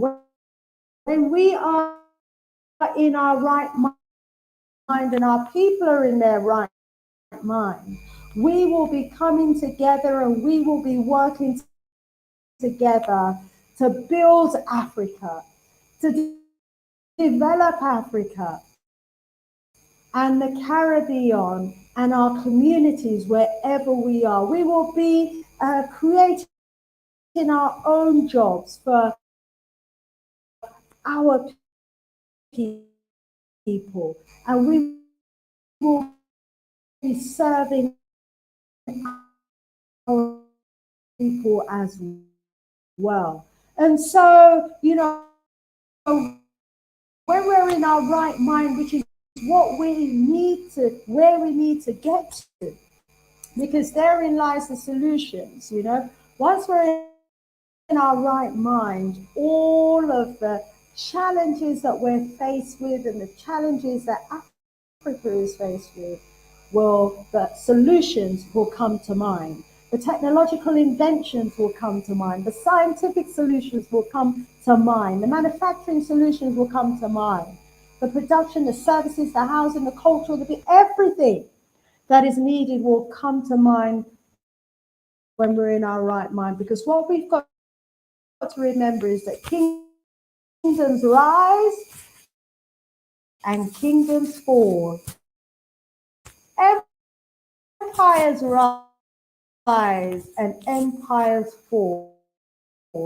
And there is so much happening in the world today with the war between Russia and Ukraine, you know, just as, you know, it was happening with World War I and World War II. And it was during that time that we made our greatest strides towards our liberation. The war is going on now. We ought not to be concerning ourselves with their wars. We need to be concerning ourselves with what we need to do in order to totally liberate our minds and totally liberate our continent and take back power and control over the resources. And so a very important part of getting back into our right mind is obviously getting the right information, the right education, and the right program and the right indoctrination. So I would advise every individual to tune in to radio stations like galaxyafiri.net, where we have these conversations on a daily basis. There are a number of talk show hosts on that radio station that do a great job of communicating with our family so we can get that oneness of spirit and mind.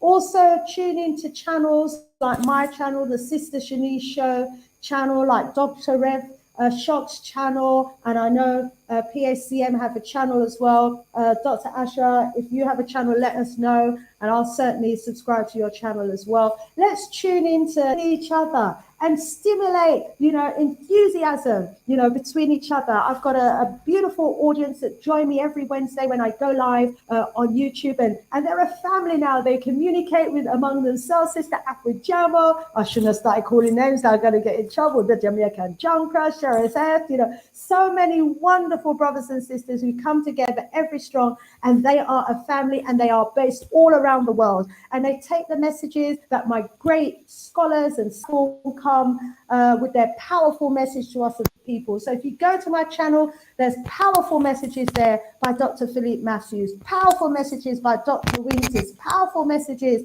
by a whole number of greats. Yesterday we had Brother Leader Bandaka, on the platform. Next Wednesday we've got a group of young people from Ghana, Cameroon, but a group of international young people who are Pan-Africanists at heart. We're having a conversation about the next steps towards implementing the Pan-African vision. And so there are many of us on this journey. And because the world out there is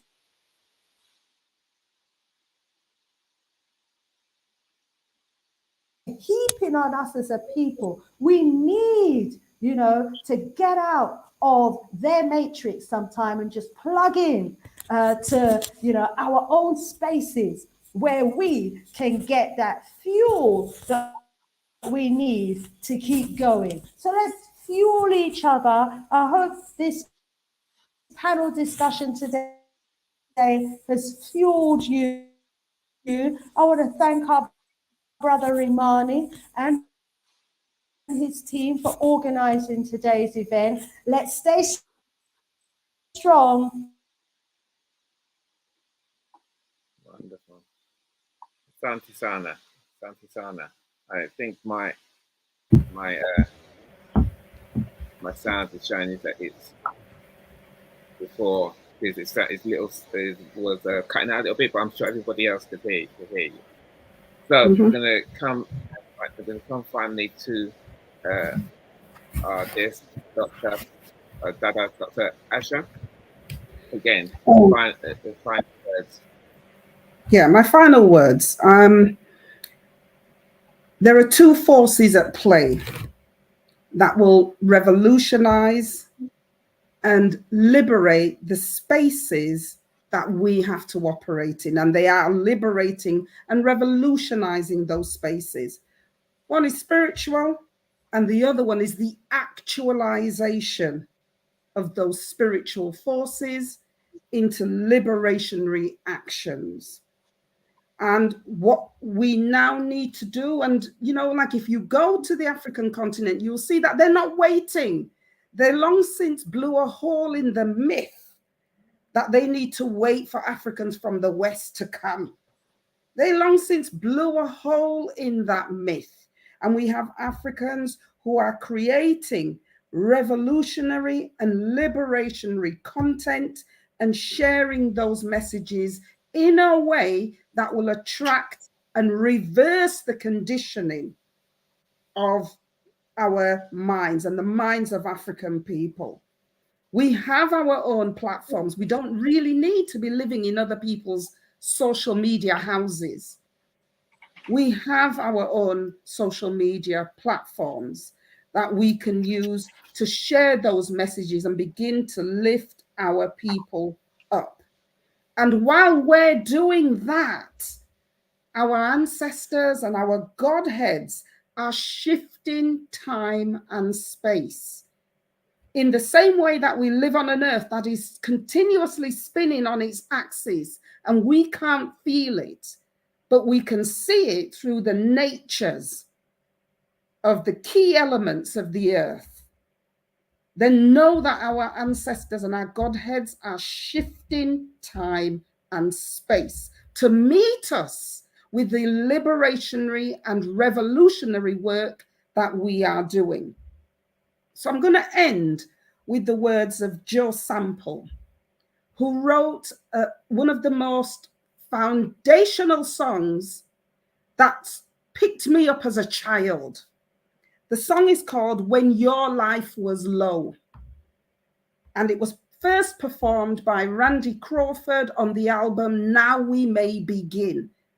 Because I grew up, my mum is a Garveyite, so I grew up in a revolutionary household. And so, you know, you look for meaning in songs, and I never really understood the meaning of the words that Joe Sample wrote until I became someone who did revolutionary and liberationary work for our people. And the words are, always remember, my friend, talking to Europeans, always remember, my friend, the world will turn again. And you may have to come back to everywhere you've been. When your life was low and you had nowhere to go, people turned their backs on you and everybody said that you were through. I took you in. I made you strong again. I put you back together out of all the dreams you left along the way. You left me shining. Now you're doing well. From stories I hear tell, you own the world again. Everyone's your friend. Although I never hear from you, still it's nice to know you used to love me so when your life was low. And for me, that encapsulates everything that is going to happen. The world is going to turn again. Make no mistake about it. And everywhere that these invaders and colonialists have been, everywhere, they're going to have to come back and come to heal.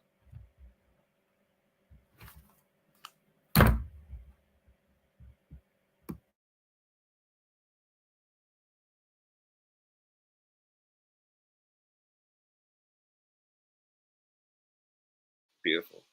So yes, beautiful, my sister. Absolutely powerful, powerful. Asante Sana, Asante Sana. And for the rest of the panel, our dear Dr. Reverend Philip Shock Matthews, Dr. Shanice Lindsay, and Dr. Asha Stephanie Udasi. It's been an honor to have you here and for you to speak on our platform for African Liberation Day, the launch of African Liberation Day on the 25th of May, African Liberation Day. And it shows just by how much we're affected. So we're still here. Over 100 people are still here, and we know that even more when we share this, and even more. Is it possible I could do the affirmation of power, my beloved? You know what, my brother?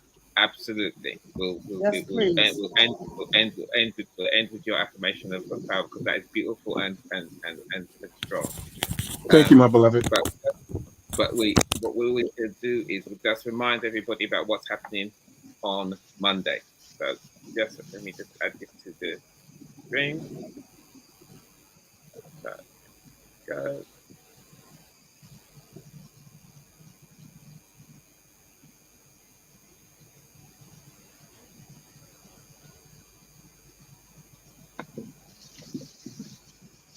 There we go.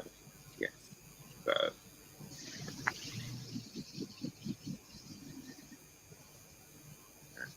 Taking out from mine. Okay, and let's go back.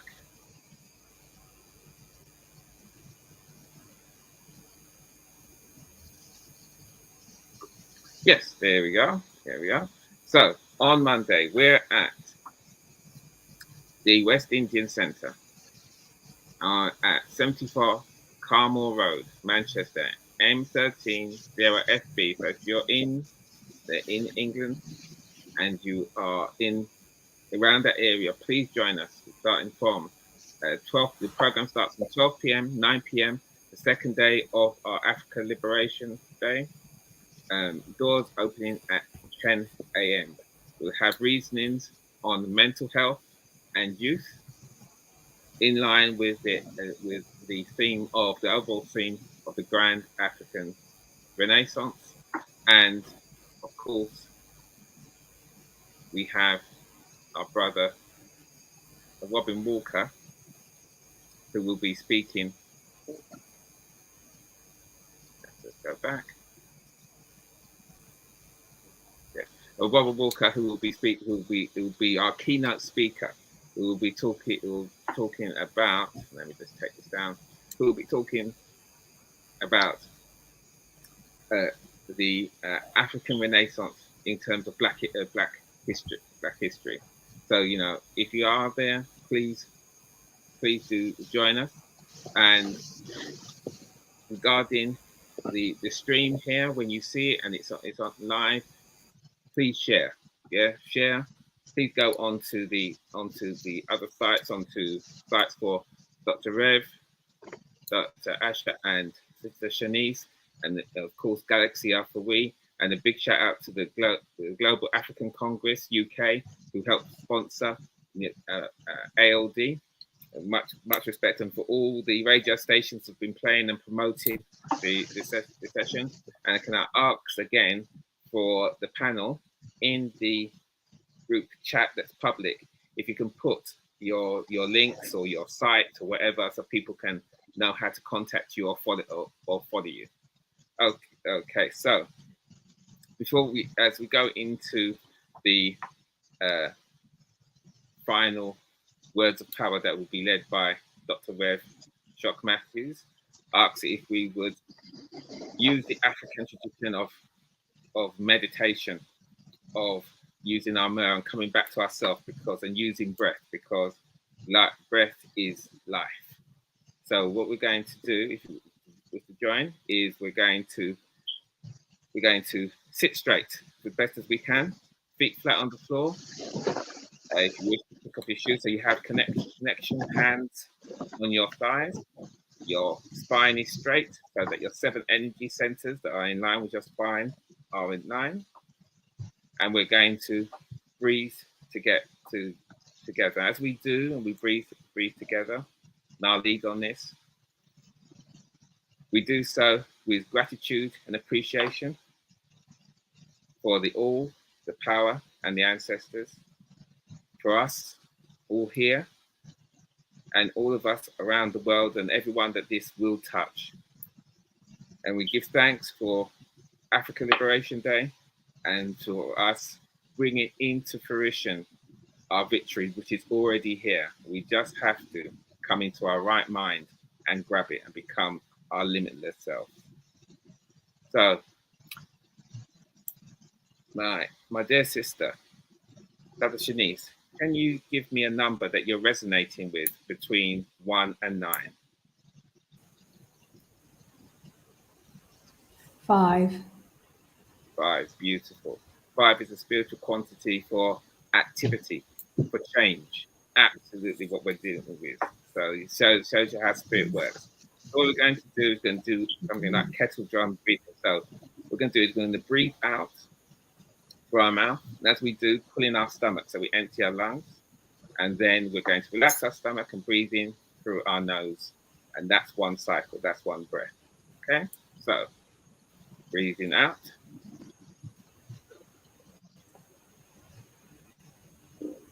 Relax, breathe in.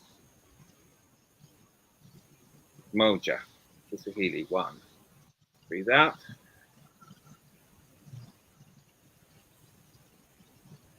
Relax, breathe in. Mbili. Breathe out. Feeling more centered. Relax, breathe in. Tatu. Breathe out. confusion leave us, bring in our understanding and power. In there. Breathe out the final time.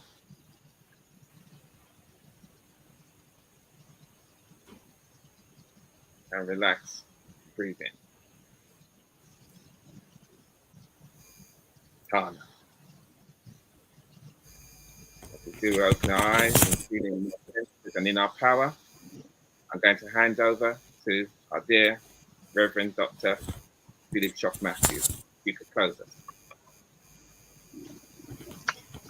Amma, we give you thanks and gratitude. We give thanks and gratitude to our ancestors for all of us to be able to be here in your name, in your nature, in your consciousness, to celebrate you, to celebrate the firstborn, to celebrate our mother, our father, our original frequency. We give thanks to all of those that are watching and will be watching. We know that we are blessed. We are highly favored. We are the first. We are the best of the best. We are the all of the allness. And we simply say, I am one with first frequency. I am one with first frequency. I am one with the first thought idea. I am one with the first I am one with the first thought idea. I am one with the firstborn people. I am one with the firstborn people. Therefore, I must be one with the only one. Therefore, I must be one with the only. I am one with the firstborn people. Ashe. Ashe. And so it is. And so it is. Thank you, my beloveds. Therefore, I must be one with the only one. Beautiful. Sana, thank you so much for sharing that with us. And my brother, thank you so much. Asante Sana. What we're going to do, we're just going to end. Ashe. We're going to end on the brilliant video. And I know who's there in the chat. Thank you, family. Thank you so much for creating this for Reverend Shock, the brilliant video, music video of Something Happened to Black People. So I'm going to bring that up, and that we end. So I will use that to close us off. So I would say, Kwaherini, it means goodbye in Kiswahili, and we say that that you go in peace and that you sleep well, or whatever you're going to do for the rest of your day until we meet again. Hakuna mwanzo na hakuna mwisho. There is no beginning and there is no end. Okay, beautiful, my people. So hold on, family, and while I share this with you.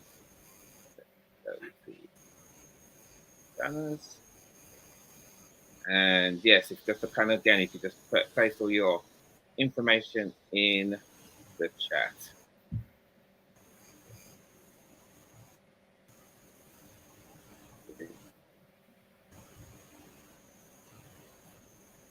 Mouse is driving to be a little bit temperamental. There we go.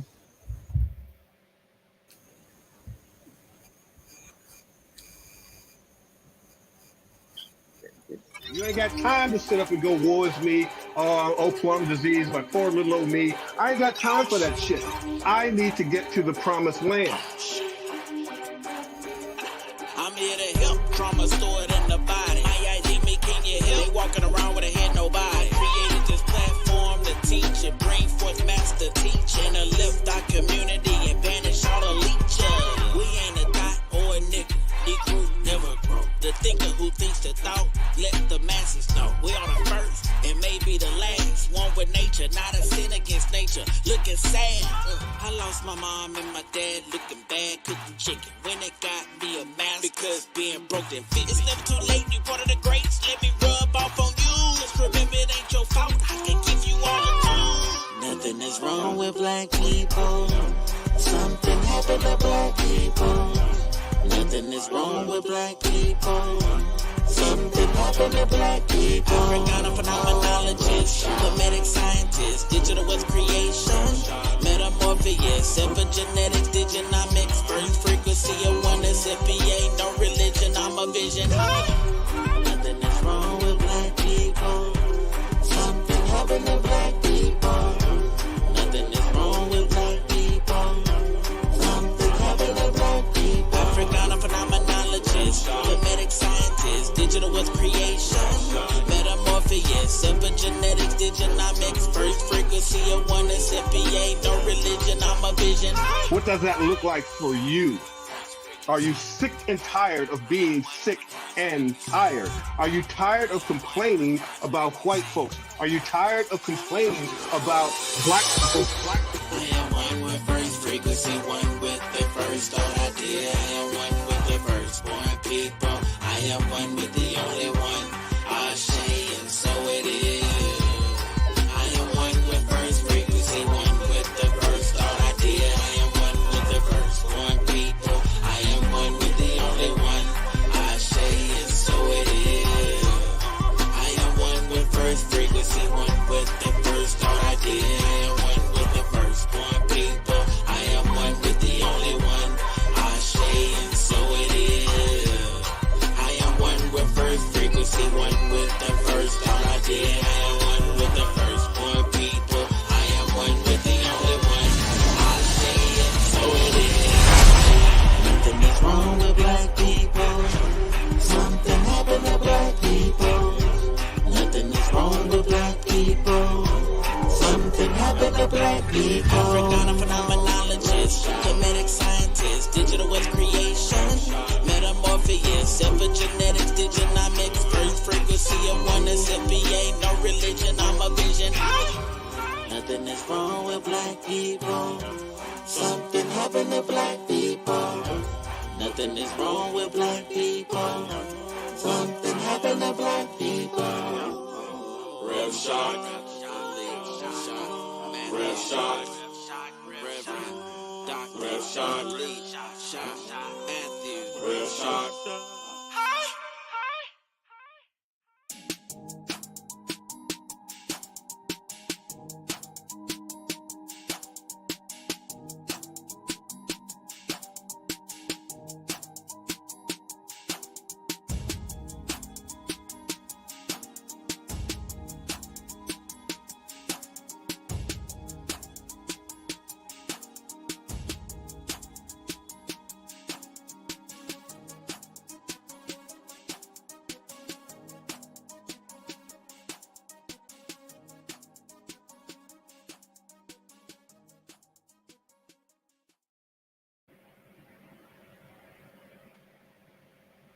Beautiful. Baherini.